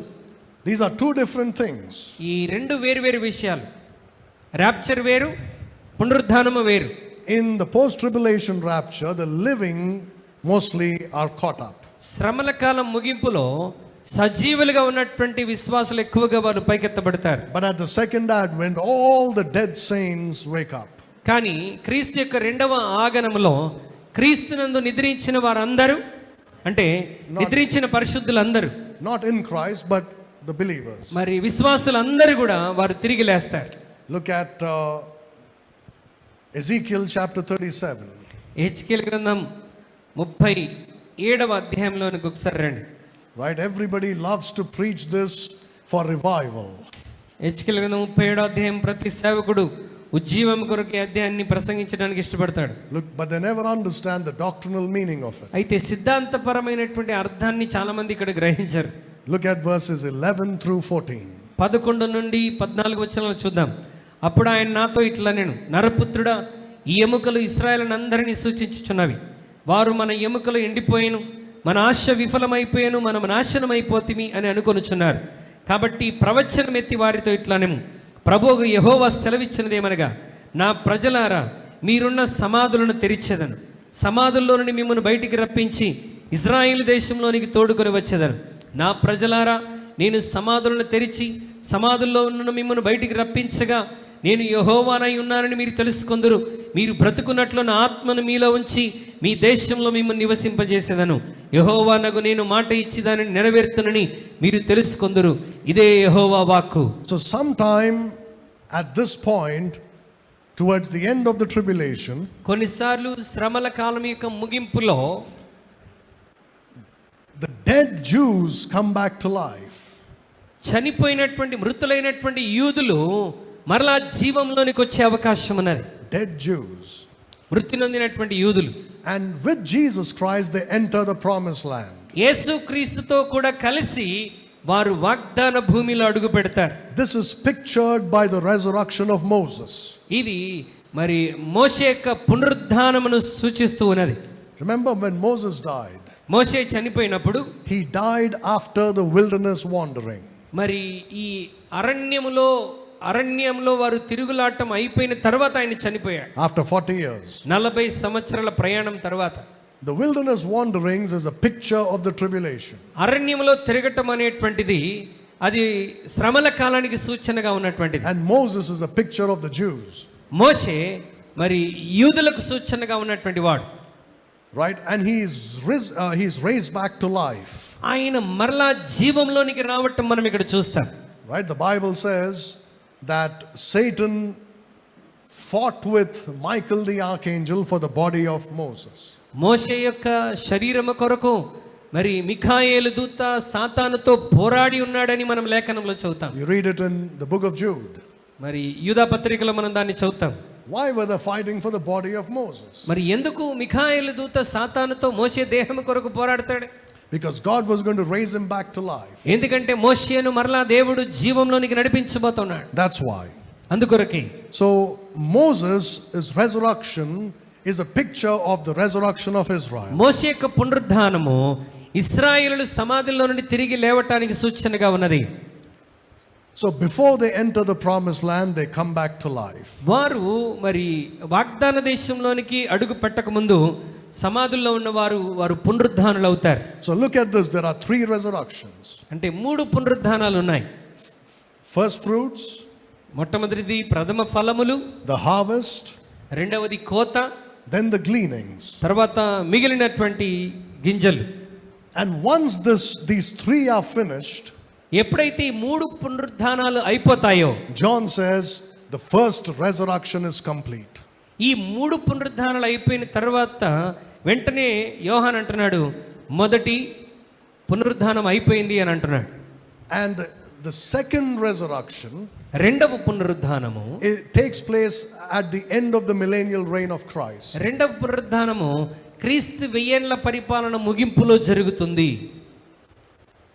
And the people who are raised up there in the second resurrection, ఎక్కడైతే రెండవ పునరుద్ధానంలో ప్రజలు పైకి లేస్తారో, many of them are cast into the lake of fire. వారిలో అనేకులు మరి మండుచున్న అగ్నిగుండంలో పడవేయబడతారు. So you see this, the words come up hither. మరి ఇక్కడికి ఎక్కిరమ్ము అన్నటువంటి మాటలు At least twice are a reference to both a rapture and a resurrection. మరి 2 సార్లు అది మరి ర్యాప్చర్కి పునరుద్ధానానికి సూచనగా ఉన్నటువంటి పదాలు. So John says, I looked up and saw a door opened in heaven. నేను కన్నులెత్తి చూడగా పరలోకమందు ఒక తలుపు తెరవబడెను. And the first voice I heard said to me, come up hither. నేను మొదట వినిన స్వరము భూరధ్వని వలె నాతో మాట్లాడగా వింటిని, అతను ఇక్కడికి ఎక్కిరమ్మని నాతో చెప్పాడు. John is a type of the church. యోహాను ఎవరికి సూచనగా ఉన్నాడంటే సంఘానికి సూచనగా ఉన్నాడు. Remember, John is the beloved disciple of Jesus Christ. యోహాను యేసుక్రీస్తుకి ప్రియమైన శిష్యుడు. The church is beloved to Christ. సంఘము కూడా యేసుక్రీస్తు ప్రభువారికి చాలా ప్రియమైనటువంటిది. In chapter 4 verse 1, John is at the end of the church age. మరి 4వ అధ్యాయం మొదటి వచనంలో యోహాను ఎక్కడున్నాడు? సంఘ కాలం యొక్క ముగింపులో ఉన్నాడు. John hearing the words come up hither and John going up యోహాను ఇక్కడికి ఎక్కి రమ్మన్నటువంటి మాట విని పైకి ఎక్కి వెళ్తున్నాడంటే is a picture of the rapture of the church. అంటే సంఘం పైకెత్తబడటాన్ని గురించి వ్రాయబడినటువంటి మాట అది. Just like in Revelation 11:12, the 2 witnesses, along with them there is a great company of believers who are taken up to heaven. ప్రకటన 11:12లో ఆ 2 సాక్షులతో పాటు అనేక మంది ఏ విధంగా పైకి ఎత్తబడతారు, అసంఖ్యాకులైనటువంటి ప్రజలు. Along with John, the church goes up. ఇక్కడ యోహాన్తో పాటు సంఘమంతా కూడా పైకి ఎత్తబడుతున్నట్లుగా మనం అర్థం చేసుకోవాలి.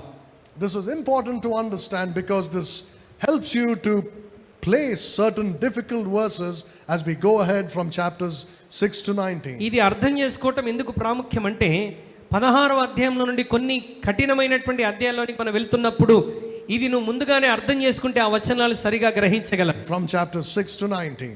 6 నుండి 19వ అధ్యాయం వరకు There are many things which won't make sense if you don't understand this. వీటిని అర్థం చేసుకోకపోతే సరిగా 6 నుండి 19 అధ్యాయాల్లో చాలా సంగతులను గ్రహించలేవు.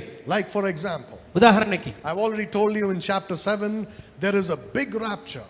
మరి 7వ అధ్యాయంలో మరి ఒక గొప్ప ర్యాప్చర్ జరుగుతుందని నేను ఇంతకుముందు జ్ఞాపకం చేశాను. Let's read that so you ఆ understand it. వచనం చదివితే మీకు అర్థమవుతుంది. చూడండి, Revelation chapter 7. 7వ అధ్యాయం. Look at sorry, verse 9. all right, let's read verse 9. 9వ వచనం. అటు తర్వాత నేను చూడగా ఇదిగో ప్రతి జనములో నుండి, ప్రతి వంశంలో నుండి, ప్రజల్లో నుండి, ఆయా భాషలు మాట్లాడు వారిలో నుండి ఎవడును లెక్కింపజాలని ఒక గొప్ప సమూహం కనబడెను. Who are these people? ఈ లెక్కింపజాలని గొప్ప సమూహం ఎవరండి? Sorry, Israel? How can you say Israel? It says there all nations, kindreds, people, tongues stood before the throne. ప్రతి జనము, ప్రతి వంశము, ప్రతి భాష అంటే ఓన్లీ యూదులని మీరు ఎలా చెప్పగలుగుతున్నారు? Believers from all nations of the earth. అంటే భూమి మీద ఉన్నటువంటి అన్ని జాతుల్లో నుండి ఉన్నటువంటి విశ్వాసులు. Is it the church? ఇది సంఘమా? Yes or no? Yes, you have to be confident. No, it's not. How can the church be there in chapter 7? 7వ అధ్యాయంలో సంఘం ఎలా ఉండగలదండి? సంఘం 4వ అధ్యాయంలో ఏమైపోయింది? పైకెత్తబడింది. Look at verse 14. 14వ వచనం చూడండి. 13 and 14. 13, 14. పెద్దల్లో ఒకడు తెల్లని వస్త్రములు ధరించుకొని ఉన్న వీరెవరు, ఎక్కడి నుండి వచ్చిరని నన్ను అడిగాను. అందుకు నేను, అయ్యా నీకే తెలియననగా అతడు ఇలాగ నాతో చెప్పాను, వీరు మహాశ్రమల నుండి వచ్చిన వారు, గొర్రెపిల్ల రక్తంలో తమ వస్త్రములు ఉదుక్కుని వాటిని తెలుపు చేసుకొనిరి. They have come up from great tribulation. అంటే వారు సంఘము కాదు, మహాశ్రమల్లో నుండి పైకెత్తబడినటువంటి విశ్వాసం. These are believers from all nations. వీరు అన్ని దేశముల నుండి, అన్ని వంశం నుండి ఉన్నటువంటి విశ్వాసం. It's a post-tribulation rapture. అంటే ఇది పోస్ట్ ట్రిబులేషన్, మహాశ్రమల కాలం ముగింపులో జరుగుతున్నటువంటి ర్యాప్చర్ ఇది. What does that tell you? అంటే ఇది మనకి ఏమని నేర్పిస్తున్నది? That means the things that happened in chapters 6 and 7 6, 7 అధ్యాయాల్లో జరిగినటువంటి సంభవాలు take you throughout the tribulation one time. 6, 7 అధ్యాయాల్లో జరిగినటువంటి సంభవాలన్నీ మనల్ని శ్రమల కాలం గుండా తీసుకుని వెళ్తున్నాయని అవగాహన చేసుకోవాలి. Okay, let me say this. ఇలాగ చెప్పనివ్వండి. The book of Revelation is not in chronological order. ప్రకటన గ్రంథంలో జరిగినటువంటి 22 అధ్యాయాలు కూడా అన్ని క్రమముగా జరిగినటువంటివి కాదు, ఒకదాని వెంట ఒకటి జరిగినవి కాదు. Chapters 6 and 7, you go through the 7 years of tribulation. 6, 7 అధ్యాయాలు 7 ఏళ్ల శ్రమల కాలాన్ని మనకు తెలియజేస్తుంది. Then in chapter 8, it goes back to the middle of the tribulation. మరలా 8వ అధ్యాయం నిన్ను ఎక్కడ తీసుకెళ్తుంది? శ్రమల కాలం మధ్యలోనికి తీసుకెళ్తుంది. Chapters 8 and 9 8, 9 అధ్యాయాలు take you from the middle of the tribulation to the end of the tribulation. మహాశ్రమల కాలం మధ్యలో నుండి ముగింపు వరకు మిమ్మల్ని తీసుకుని వెళ్తాయి. Chapter 10 takes place in the middle of the tribulation. 10వ అధ్యాయం కూడా శ్రమల కాలం మధ్యలో జరుగుతున్నటువంటి సంభవాలు. Chapter 11 takes you from the middle of the tribulation to the end of the tribulation. 11వ అధ్యాయం కూడా మరి శ్రమల కాలం మధ్యలో నుండి మరి ముగింపు వరకు తీసుకుని వెళ్తాయి. Chapter 12 does the same thing. 12వ అధ్యాయం కూడా అంతే. Chapter 13 does the same thing. 13వ అధ్యాయం కూడా అంతే. Chapter 14 does the same thing. 14వ అధ్యాయం కూడా. Then chapters 15 and 16 15, 16 అధ్యాయాలు take you from here to the end of the tribulation. ఈ పోస్ట్ ట్రిబులేషన్ ర్యాప్చర్ నుండి మరి క్రీస్తు రెండవ ఆగమనం వరకు 15, 16 అధ్యాయాలు మనకు తెలియజేస్తాయి. Then chapters 17 and 18 do the same thing. 17, 18 అధ్యాయాలు కూడా మరి పోస్ట్ ట్రిబులేషన్ ర్యాప్చర్ నుండి క్రీస్తు ఆగమనం వరకు. Then chapter 19 talks about the second coming. 19వ అధ్యాయము క్రీస్తు రెండవ ఆగమనాన్ని గురించి, క్రీస్తు రెండవ రాకడ గురించి మాట్లాడతాయి. Chapters 20 to 22 the millennial reign and beyond. 20, 22 అధ్యాయాలు మరి 1000 ఏళ్ల పరిపాలన, ఆ తర్వాత జరగబోయేటువంటి సంభవాల గురించి. You see, if you don't see this rapture in chapter 7 as taking place here, 7వ అధ్యాయంలో జరుగుతున్నటువంటి ర్యాప్చర్ మరి ఈ మహాశ్రమల కాలంలో జరుగుతున్నది, మహాశ్రమల కాలం ముగింపులో జరుగుతున్నదని అర్థం చేసుకోకపోతే you get confused. మనం కన్ఫ్యూషన్లోకి వెళ్ళిపోతాం. You'll think, what is this? ఇదంతా ఏంటి అని నువ్వు అనుకుంటావు. In chapter 6 some seals were opened. 6వ అధ్యాయంలో కొన్ని ముద్రలు తెరవబడతాయి. And then in chapter 7 somebody is getting up to heaven. 7వ అధ్యాయంలో ఎవరో పైకెత్తబడుతున్నట్టు రాయబడింది. And it says they came out of great tribulation. మరి వాళ్ళు మహాశ్రమంలో నుండి పైకి వచ్చారని రాయబడింది. If 7 and 8 chapters or 6 and 7 happen here somewhere, how can they come out of great tribulation? 6, 7 అధ్యాయాల్లో మరి సంఘం పైకెత్తబడిన వెంటనే జరిగితే వాళ్ళు మహాశ్రమంలో నుండి పైకెత్తబడ్డారని ఎలా చెప్పగలం? That means it's talking about the whole 7 years of tribulation. అంటే ఆ 6, 7 అధ్యాయాలు ఈ శ్రమల కాలం, మహాశ్రమల కాలం గురించి మనకు తెలియజేస్తా ఉన్నాయి. Then from 8 it comes back and then goes, comes back and then goes. 8వ అధ్యాయం నుండి మరలా ముందుకొచ్చి మరలా వెనక్కి వెళ్ళటం, ముందుకొచ్చి వెనక్కి వెళ్ళటం జరుగుతున్నాయి. అంటే ఒకే క్రమంలో వ్రాయబడి లేవు. People who try to keep this in order get messed up. ఇవన్నీ ఒక ఆర్డర్లో పెట్టడానికి ప్రయత్నం చేస్తే కొన్నిసార్లు కన్ఫ్యూజన్లోకి వెళ్ళిపోతాం. Right? So again in chapter 11 verse 12 the two witnesses are raised back to life and they go up to heaven. 11, 12 మనం చూస్తాం, ఇద్దరు సాక్షులు వాళ్ళు మరి పునరుద్ధానమై పైకెత్తబడతారు. That coincides with Revelation 7. మరి అది ప్రకటన గ్రంథం 7వ అధ్యాయముతో అది ఒక కోఇన్సిడెంట్గా మనకు అనిపిస్తుంది. Now look at chapter 14. ఒకసారి 14వ అధ్యాయంలోనికి రండి. Look at chapter 14 and let's read verses 14 to 16. 14 నుండి 16 వచనాలు చదువు. మరియు నేను చూడగా ఇదిగో తెల్లని మేఘం కనబడెను, మనుష్య కుమారుని పోలిన ఒకడు ఆ మేఘం మీద ఆసీనుడై ఉండెను. ఆయన శిరస్సు మీద సువర్ణ కిరీటమును, చేతిలో వాడిగల కొడవలి ఉండెను. అప్పుడు మరి ఒక దూత దేవాలయంలో నుండి వెడలి వచ్చి, భూమి పైరు పండి ఉన్నది, కోతకాలం వచ్చి ఉన్నది, నీ కొడవలి పట్టి కోయమని గొప్ప స్వరముతో ఆ మేఘం మీద ఆసీనుడై ఉన్న వానితో చెప్పాను.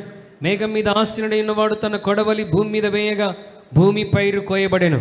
What is this talking about? ఇది దేని గురించి మాట్లాడుతున్నది? It's talking about a rapture. ఇది మరి సంఘం మరి ర్యాప్చర్ గురించి మాట్లాడుతున్నటువంటి మాట. Somebody is being taken up.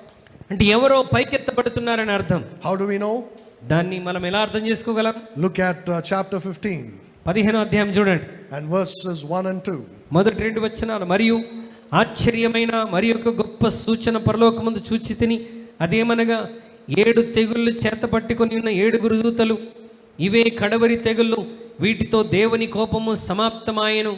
మరియు అగ్నితో కలిసి ఉన్న స్ఫటికపు సముద్రం వంటిది ఒకటి నేను చూచి తిని, ఆ క్రూర మృగమునకు దాని ప్రతిమకును దాని పేరు గల సంఖ్యకును లోబడక వాటిని జయించిన వారు దేవుని వీణెలు గలవారై ఆ స్ఫటికపు సముద్రమంతా నిలిచి ఉండగా చూచి తిని.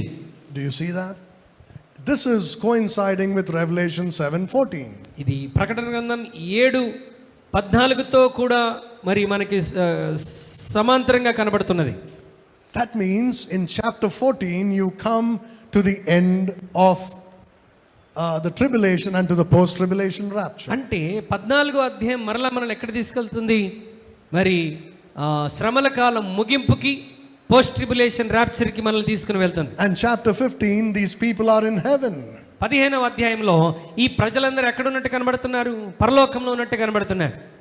In chapter 14 in the first part you see the 144,000 Jewish male virgins up there in heaven. 14వ అధ్యాయం మొదటి వచనాల్లో 144,000 మంది మరి పురుషులు వారు మరి శ్రమల కాలంలో పైకెత్తబడినట్టుగా మనం చూస్తున్నాం. In chapter 14 in the beginning it's talking about the mid tribulation rapture. 14వ అధ్యాయం ఆరంభంలో ఉన్నటువంటి వచనాలు మిడ్ ట్రిబులేషన్ రాప్చర్ గురించి మాట్లాడుతున్నాయి. And the end of chapter 14 is talking about the post tribulation. 14వ అధ్యాయం ఆరంభమేమో మిడ్ ట్రిబులేషన్ రాప్చర్, 14వ అధ్యాయం ముగింపేమో మరి పోస్ట్ ట్రిబులేషన్ రాప్చర్ గురించి మాట్లాడుతున్నది. It could be a little heavy for some. కొంతమందికి అర్థం చేసుకోవడానికి కొంచెం చాలా మరి భారముగా అనిపించవచ్చు. But if you keep reading the book of Revelation you will understand. ప్రకటన గ్రంథాన్ని మరలా చదువుతున్నప్పుడు నువ్వు అర్థం చేసుకోగలవు. I'm not giving you a proper outline because I want you to first get the contents of the book. నేను మీకు సరైనటువంటి ఒక అవుట్లైన్ ఏమి ఇవ్వట్లేదు. ఫస్ట్ దీంట్లో ఉన్నటువంటి కంటెంట్ మీరు సరిగా అర్థం చేసుకోవాలని ఆశపడుతున్నాను. Some basics, then I'll give you a proper outline of కొన్ని Revelation. ప్రాథమికమైనటువంటి విషయాలన్నీ మనం అవగాహన చేసుకుంటే ఒక సరైన క్రమాన్ని అర్థం చేసుకోగలం. Because if I start with the outline and tell you this chapter is mid tribulation rapture, this chapter is post tribulation rapture. ఈ అధ్యాయం మిడ్ ట్రిబులేషన్ రాప్చర్, ఈ అధ్యాయం పోస్ట్ ట్రిబులేషన్ రాప్చర్ అనే ఒక క్రమాన్ని మీకు చెప్తూ వచ్చాను అనుకోండి. Without first giving you an understanding of these raptures. సరైనటువంటి అవగాహన ఈ రాప్చర్ గురించి మీకు కలగజేయకుండా నేను ఆ క్రమాన్ని మీకు వివరిస్తే, without showing the Bible teaches these raptures. పరిశుద్ధ గ్రంథమైన బైబిల్ ఈ యొక్క రాప్చర్స్ గురించి బోధిస్తుంది అని మీకు అవగాహన నేను చేయించకపోతే You'll think what are you talking about? ఈయన ఏం మాట్లాడుతున్నాడని మీరు కన్ఫ్యూజన్లోకి వెళ్ళిపోతారు. When you see the outline says mid-trib rapture, you'll be confused. మరి ఇవన్నీ నేను మీకు అర్థం అవ్వకుండా నేను డైరెక్ట్ ఆ క్రమాన్ని మీకు వివరిస్తే అదేంటో మీకు అర్థం కాదు. So now you know there is a mid-trib and a post-trib rapture. ఇప్పటి వరకు చేసినటువంటి బోధలో మిడ్ ట్రిబులేషన్ ర్యాప్చర్ అని అంటే శ్రమల కాలం మధ్యలో ఎత్తబడతారని, శ్రమల కాలం ముగింపులో ఎత్తబడతారని నీ ఒక అవగాహనకు వచ్చావు గనుక I'll show you the outline later and everything will fall into place. ఆ తర్వాత నేను ఒక క్రమమైన విధానంలో మీకు అవుట్లైన్ అంతటిని వివరిస్తాను. Well, I've already mentioned it casually here. This is the outline. ఈ అవుట్లైన్ గురించి మరి క్యాజువల్గా నేను ఇందాక మీకు వివరించాను. Right, chapters 1 to 3, the first part of the tribulation. మరి చాప్టర్స్ 1 to 3. మొదటి 3 అధ్యాయాలు శ్రమల కాలంలోని మొదటి భాగం. Chapter 4 goes back to the beginning of the tribulation again. 4వ అధ్యాయం మొదటి వచనం మరి సంఘం పైకెత్తబడటాన్ని గురించి మనకు తెలియజేస్తుందని విన్నాం. Right, chapters 4 and 5. 4-5 అధ్యాయాలు. It takes place in heaven. ఈ 4-5 అధ్యాయాలు పరలోకంలో జరుగుతున్న సంభవాలని నేర్చుకున్నాం. Then chapter 6 goes back again to the beginning of the tribulation. మరలా 6వ అధ్యాయం శ్రమల కాలానికి ఆరంభానికి మనల్ని తీసుకుని వెళ్తుంది. And ends with the post-trib rapture in chapter 7. 6 అధ్యాయంలో శ్రమల కాలం ఆరంభమై 7వ అధ్యాయం పోస్ట్ ట్రిబులేషన్ ర్యాప్చర్ దగ్గర ముగించబడుతుంది. Then chapters 8 to 19 again start from the middle of the tribulation and goes to the end of the tribulation. 8 నుండి 19 అధ్యాయాలు శ్రమల కాలం మధ్యలో నుండి ఆరంభమై మరి క్రీస్తు రాకడ వరకు కొనసాగుతుంది. And the breakdown is this. వాటి యొక్క విభజన 8, 9, 10 అధ్యాయాలు ఏమేమి చెప్తున్నాయో మనం నేర్చుకున్నాం. So this is a basic outline of the book of Revelation. ప్రకటన గ్రంథం యొక్క ఇది ఒక బేసిక్ అవుట్లైన్ మనం అవగాహన చేసుకోవడానికి. If you keep this in mind, వీటిని మనం మనసులో ఉంచుకొని the chronology becomes very easy to understand. వీటిని మనసులో ఉంచుకుంటే ఆ క్రమం అనేటువంటిది నీకు చాలా ఈజీగా అర్థమవుతుంది. And I'll tell you, it took me maybe 20 years to understand this. వీటిని అర్థం చేసుకోవడానికి నాకు ఎన్ని సంవత్సరాలు పట్టిందంటే 20 సంవత్సరాలు పట్టింది. Reading and studying again and again and again and again and again. మరలా చదవటం మరలా ధ్యానిస్తూ ఉండటం ద్వారా అవగాహన చేసుకోవటానికి ఇన్ని సంవత్సరాలు పట్టింది. So once you understand, I'm not saying everything in Revelation will become easy to understand. ప్రకటన గ్రంథంలోని అన్ని సులభంగా అర్థమైపోతాయని నేను చెప్పట్లేదు. But there won't be any confusion about where it begins, where it ends, and where it's starting again. ఎక్కడ ఆరంభమవుతుంది, ఎక్కడ ముగించబడుతుంది, మరలా ఎక్కడ ఆరంభించబడి ఎక్కడ ముగించబడుతుంది అని అర్థం చేసుకోవటం పెద్ద కష్టమేమి కాదు. Because once you understand this chronology, ఎందుకంటే ఈ క్రమం అంతటిని ఒక్కసారి నువ్వు గ్రహించగలిగితే I would say at least 50% of Revelation becomes clear. ఒక 50% ప్రకటన గ్రంథం మీకు అంతా స్పష్టంగా అర్థమైపోయినట్టే. You have to struggle with the rest of the 50%. ఆ మిగతా 50%ని మనం వ్యక్తిగతంగా చదువుతూ ధ్యానిస్తూ మనం శ్రమపడాలి. Not everything will become clear. అన్నీ స్పష్టంగా అర్థమైపోతాయని చెప్పట్లేదు. I still don't understand a lot of things in it. మరి ఇన్ని సంవత్సరాలు చదివినా ఇంకా నాకు కూడా అర్థం కాని విషయాలు చాలా ఉన్నాయి. But a lot of this stuff becomes clear by reading the Old Testament. పాత నిబంధన గ్రంథాన్ని కూడా స్పష్టంగా చదవటం ద్వారా ప్రకటన గ్రంథాన్ని ఇంకా సులభంగా అర్థం చేసుకోగలం. A lot of things in the Gospels make many things in Revelation very clear. సువార్తల్లో రాయబడినటువంటి అనేకమైనటువంటి విషయాలు ప్రకటన గ్రంథాన్ని మనకు స్పష్టంగా వివరిస్తూ ఉంటాయి. It's like this. ఇది ఎలా ఉంటుందంటే Revelation is the outline. ప్రకటన గ్రంథం అనేటువంటిది ఒక outline. Old Testament and Gospels and the epistles of Hebrews, James, Peter, John, these fill up flesh in this outline. మరి ఈ అవుట్లైన్లో ఈ పాత నిబంధన గ్రంథము, సువార్తలు, మరి పేతురు పత్రిక, ఈ పత్రికలన్నీ కూడా మరి ఈ అవుట్లైన్కి ఒక మాంసం లాంటివి. And Revelation helps you to understand those books. ఈ పుస్తకాలన్నీ అర్థం చేసుకోవటానికి ప్రకటన గ్రంథం నీకు సహాయం చేస్తుంది. Right, so it's all connected. ఇవన్నీ ఒకదానికొకటి సంబంధం కలిగినటువంటి పుస్తకాలు. If you read the Old Testament, నీవు పాత నిబంధన గ్రంథాన్ని చదివితే, let's take for example the book of Psalms. ఉదాహరణకి మరి కీర్తనల గ్రంథం. What do you see when you read Psalms? కీర్తనలు చదివితే దాంట్లో నువ్వేం గ్రహిస్తావు? you will find all the promises right for yourself. కీర్తనలన్నిట్లో నీకు ఆసక్తికరమైన వాగ్దానాలన్నీ దొరుకుతాయి. It's very good, nothing wrong in that. అది మంచిదే, తప్పేమి కాదు.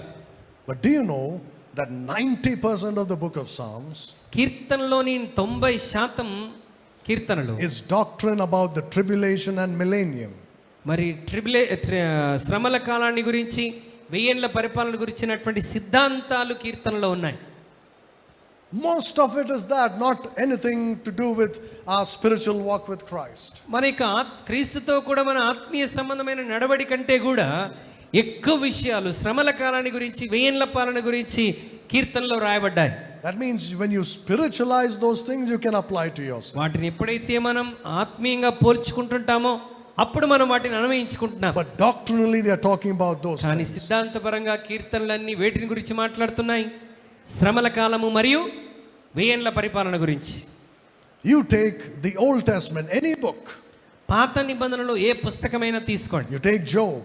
యోబు తీసుకోండి ఉదాహరణకి. You take Ezra, Nehemiah and Esther. లేకపోతే ఇజ్రా, నెహెమీయా, ఎస్తేరు గ్రంథాలు Or తీసుకోండి. you take Chronicles or Kings or Samuel. లేకపోతే దినవృత్తాంతములు, రాజులు, సమూయేలు గ్రంథాలు చూడండి. You take Judges or Ruth. లేకపోతే న్యాయాధిపతులు, రూతు గ్రంథాలు. Or you take the 5 books of Moses. లేకపోతే మోషే రాసినటువంటి 5 ఖండాలు. Or Song of Solomon and Proverbs and these books. లేకపోతే పరమగీతాలు, సామెతలు, ఈ పుస్తకాలు. Ecclesiastes. మరి ప్రసంగి గ్రంథం. You take the prophetical books. లేకపోతే ప్రవచన గ్రంథాలు. All of them ఈ పుస్తకములన్నీ come alive when you look at them through the lens of the book of Revelation. ప్రకటన గ్రంథం అనేటువంటి అద్దములో నుండి మనం చూస్తున్నప్పుడు వాటన్నిటిని స్పష్టంగా అవగాహన చేసుకోగలవు. They come alive. వారు ఆ విషయాలన్నీ చాలా మరి సజీవంగా మనకు అనిపిస్తూ ఉంటాయి. Till then they look dead and boring. అప్పటి వరకు ఆ పుస్తకాలన్నీ బోరింగ్గా, ఎందుకు మనకు అర్థం కావట్లేదు అన్నట్టుగా అనిపిస్తాయి. Only the promises are good, the rest is rubbish. వాగ్దానాలన్నీ బాగున్నాయి, మిగతాది మనకేం బుర్రకెక్కట్లేదు అనుకుంటాం. But if you look at them through the lens of Revelation, కానీ ప్రకటన గ్రంథం అనేటువంటి భూతద్దంలో నుండి మనం చూస్తే everything falls into place. అన్ని క్రమమైన రీతిలో నువ్వు అర్థం చేసుకోగలవు. You will be able to say, oh, this is talking about this part of the tribulation. ఇదిగో ఈ విషయం శ్రమల కాలంలోని ఈ భాగాన్ని గురించి మనకు తెలియజేస్తుంది. This is talking about this part of the millennium. ఇదిగో ఈ విషయము వెయ్యేండ్ల పరిపాలనలోని ఈ సంభవాన్ని గురించి మనకు తెలియజేస్తుంది. The reason I'm saying that ఎందుకు ఈ విషయాన్ని చెప్తున్నానంటే, is because remember I told you in the beginning, నేను ఆరంభంలోనే మీకు జ్ఞాపకం చేశాను, except Paul's epistles, పౌలు రాసినటువంటి పత్రికలు తప్ప all of the Old Testament, మిగతా పాత నిబంధన పుస్తకములు, all the books of the New Testament క్రొత్త నిబంధనలోని ఇతర పుస్తకాలు are pointing towards this time. ఇవన్నీ శ్రమల కాలము, వెయ్యేండ్ల పరిపాలనకి సూచిస్తూ ఉన్నాయి. So that's why you must understand Revelation, and to understand Revelation you must understand its outline. అందుకొరకే ఈ యొక్క ప్రకటన గ్రంథాన్ని నువ్వు అర్థం చేసుకోవాలి. ప్రకటన గ్రంథాన్ని అర్థం చేసుకోవాలంటే ఈ అవుట్లైన్ని సరిగా అవగాహన చేసుకోవాలి. And from here onwards we are going to go up into heaven. ఇక్కడ నుండి మనం పరలోకంలో జరుగుతున్న సంభవాలు చూడబోతున్నాం. And we are going to look at some things which will open up your understanding of heaven like never before. పరలోకము ఇలా ఉంటుందా అని మునుపెన్నడూ లేనటువంటి ఒక అద్భుతమైన గ్రహింపులోనికి మనం రాబోతున్నాం. We only looked at verse 1. మనం ఒక్క వచనాన్ని మాత్రమే చూసాం ఈ But రోజు. from verses 2 to 11 2 నుంచి 11 వచనాలు, and then chapter 5 ఆ తర్వాత 5వ అధ్యాయం give you a glimpse into heaven. పరలోకం యొక్క గ్లిమ్స్ అన్ని నీకు అర్థమవుతాయి. It's like a veil has been taken away అంటే తెర తొలగించబడినట్లుగా నీకు and అర్థమవుతుంది. you are able to gaze into the throne room of God. ఆ దేవుని యొక్క సింహాసనపు ఆ గదిలోనికి, ద్వారంలోనికి మనం తొంగి చూడగలం. And when you understand some of these things, పరలోకంలోని కొన్ని విషయాలను అర్థం చేసుకుంటున్నప్పుడు I'll tell you, నేను చెప్తున్నాను, the longing for heaven will grow deeply in our hearts. పరలోకం గురించినటువంటి ఆశ నీ హృదయంలో రోజు రోజుకి అధికమైపోతుంది. This world will look like trash ఈ లోకమంతా ఒక చెత్తలాగా నీకు అనిపిస్తుంది. and your heart will be set in heaven. నీ హృదయం పరలోకం మీద స్థిరపడిపోతుంది. Remember what Jesus said, or what Paul said. పౌలు ఏమి చెప్పాడు గమనించా. Set your affection on things above where Christ is seated. మరి క్రీస్తు పైన కూర్చున్నాడు కనుక మీ మనస్సులను మీ దృష్టిని పరలోకమందు ఉంచండి, పైనున్న వాటి మీద ఉంచండి అంటున్నాడు. Not on the things of the earth. భూ సంబంధమైన వాటి మీద కాదు. That's what a study of chapters 4 and 5 will do. 4-5 అధ్యాయాలు అలాంటి అద్భుతమైన అవగాహనలోనికి మనం నడిపించబోతున్నాయి. That's why it's important to pay attention, to go back and read for yourself and study for yourself. కనుక వీటి మీద ఎక్కువ దృష్టి ఉంచి మరలా ఇంటికి వెళ్ళి ఆ అధ్యాయాలు మరలా చదివి రండి. Prayerfully. ప్రార్థనాపూర్వకంగా చదివి రండి. Let's pray. ప్రార్థన చేద్దాం.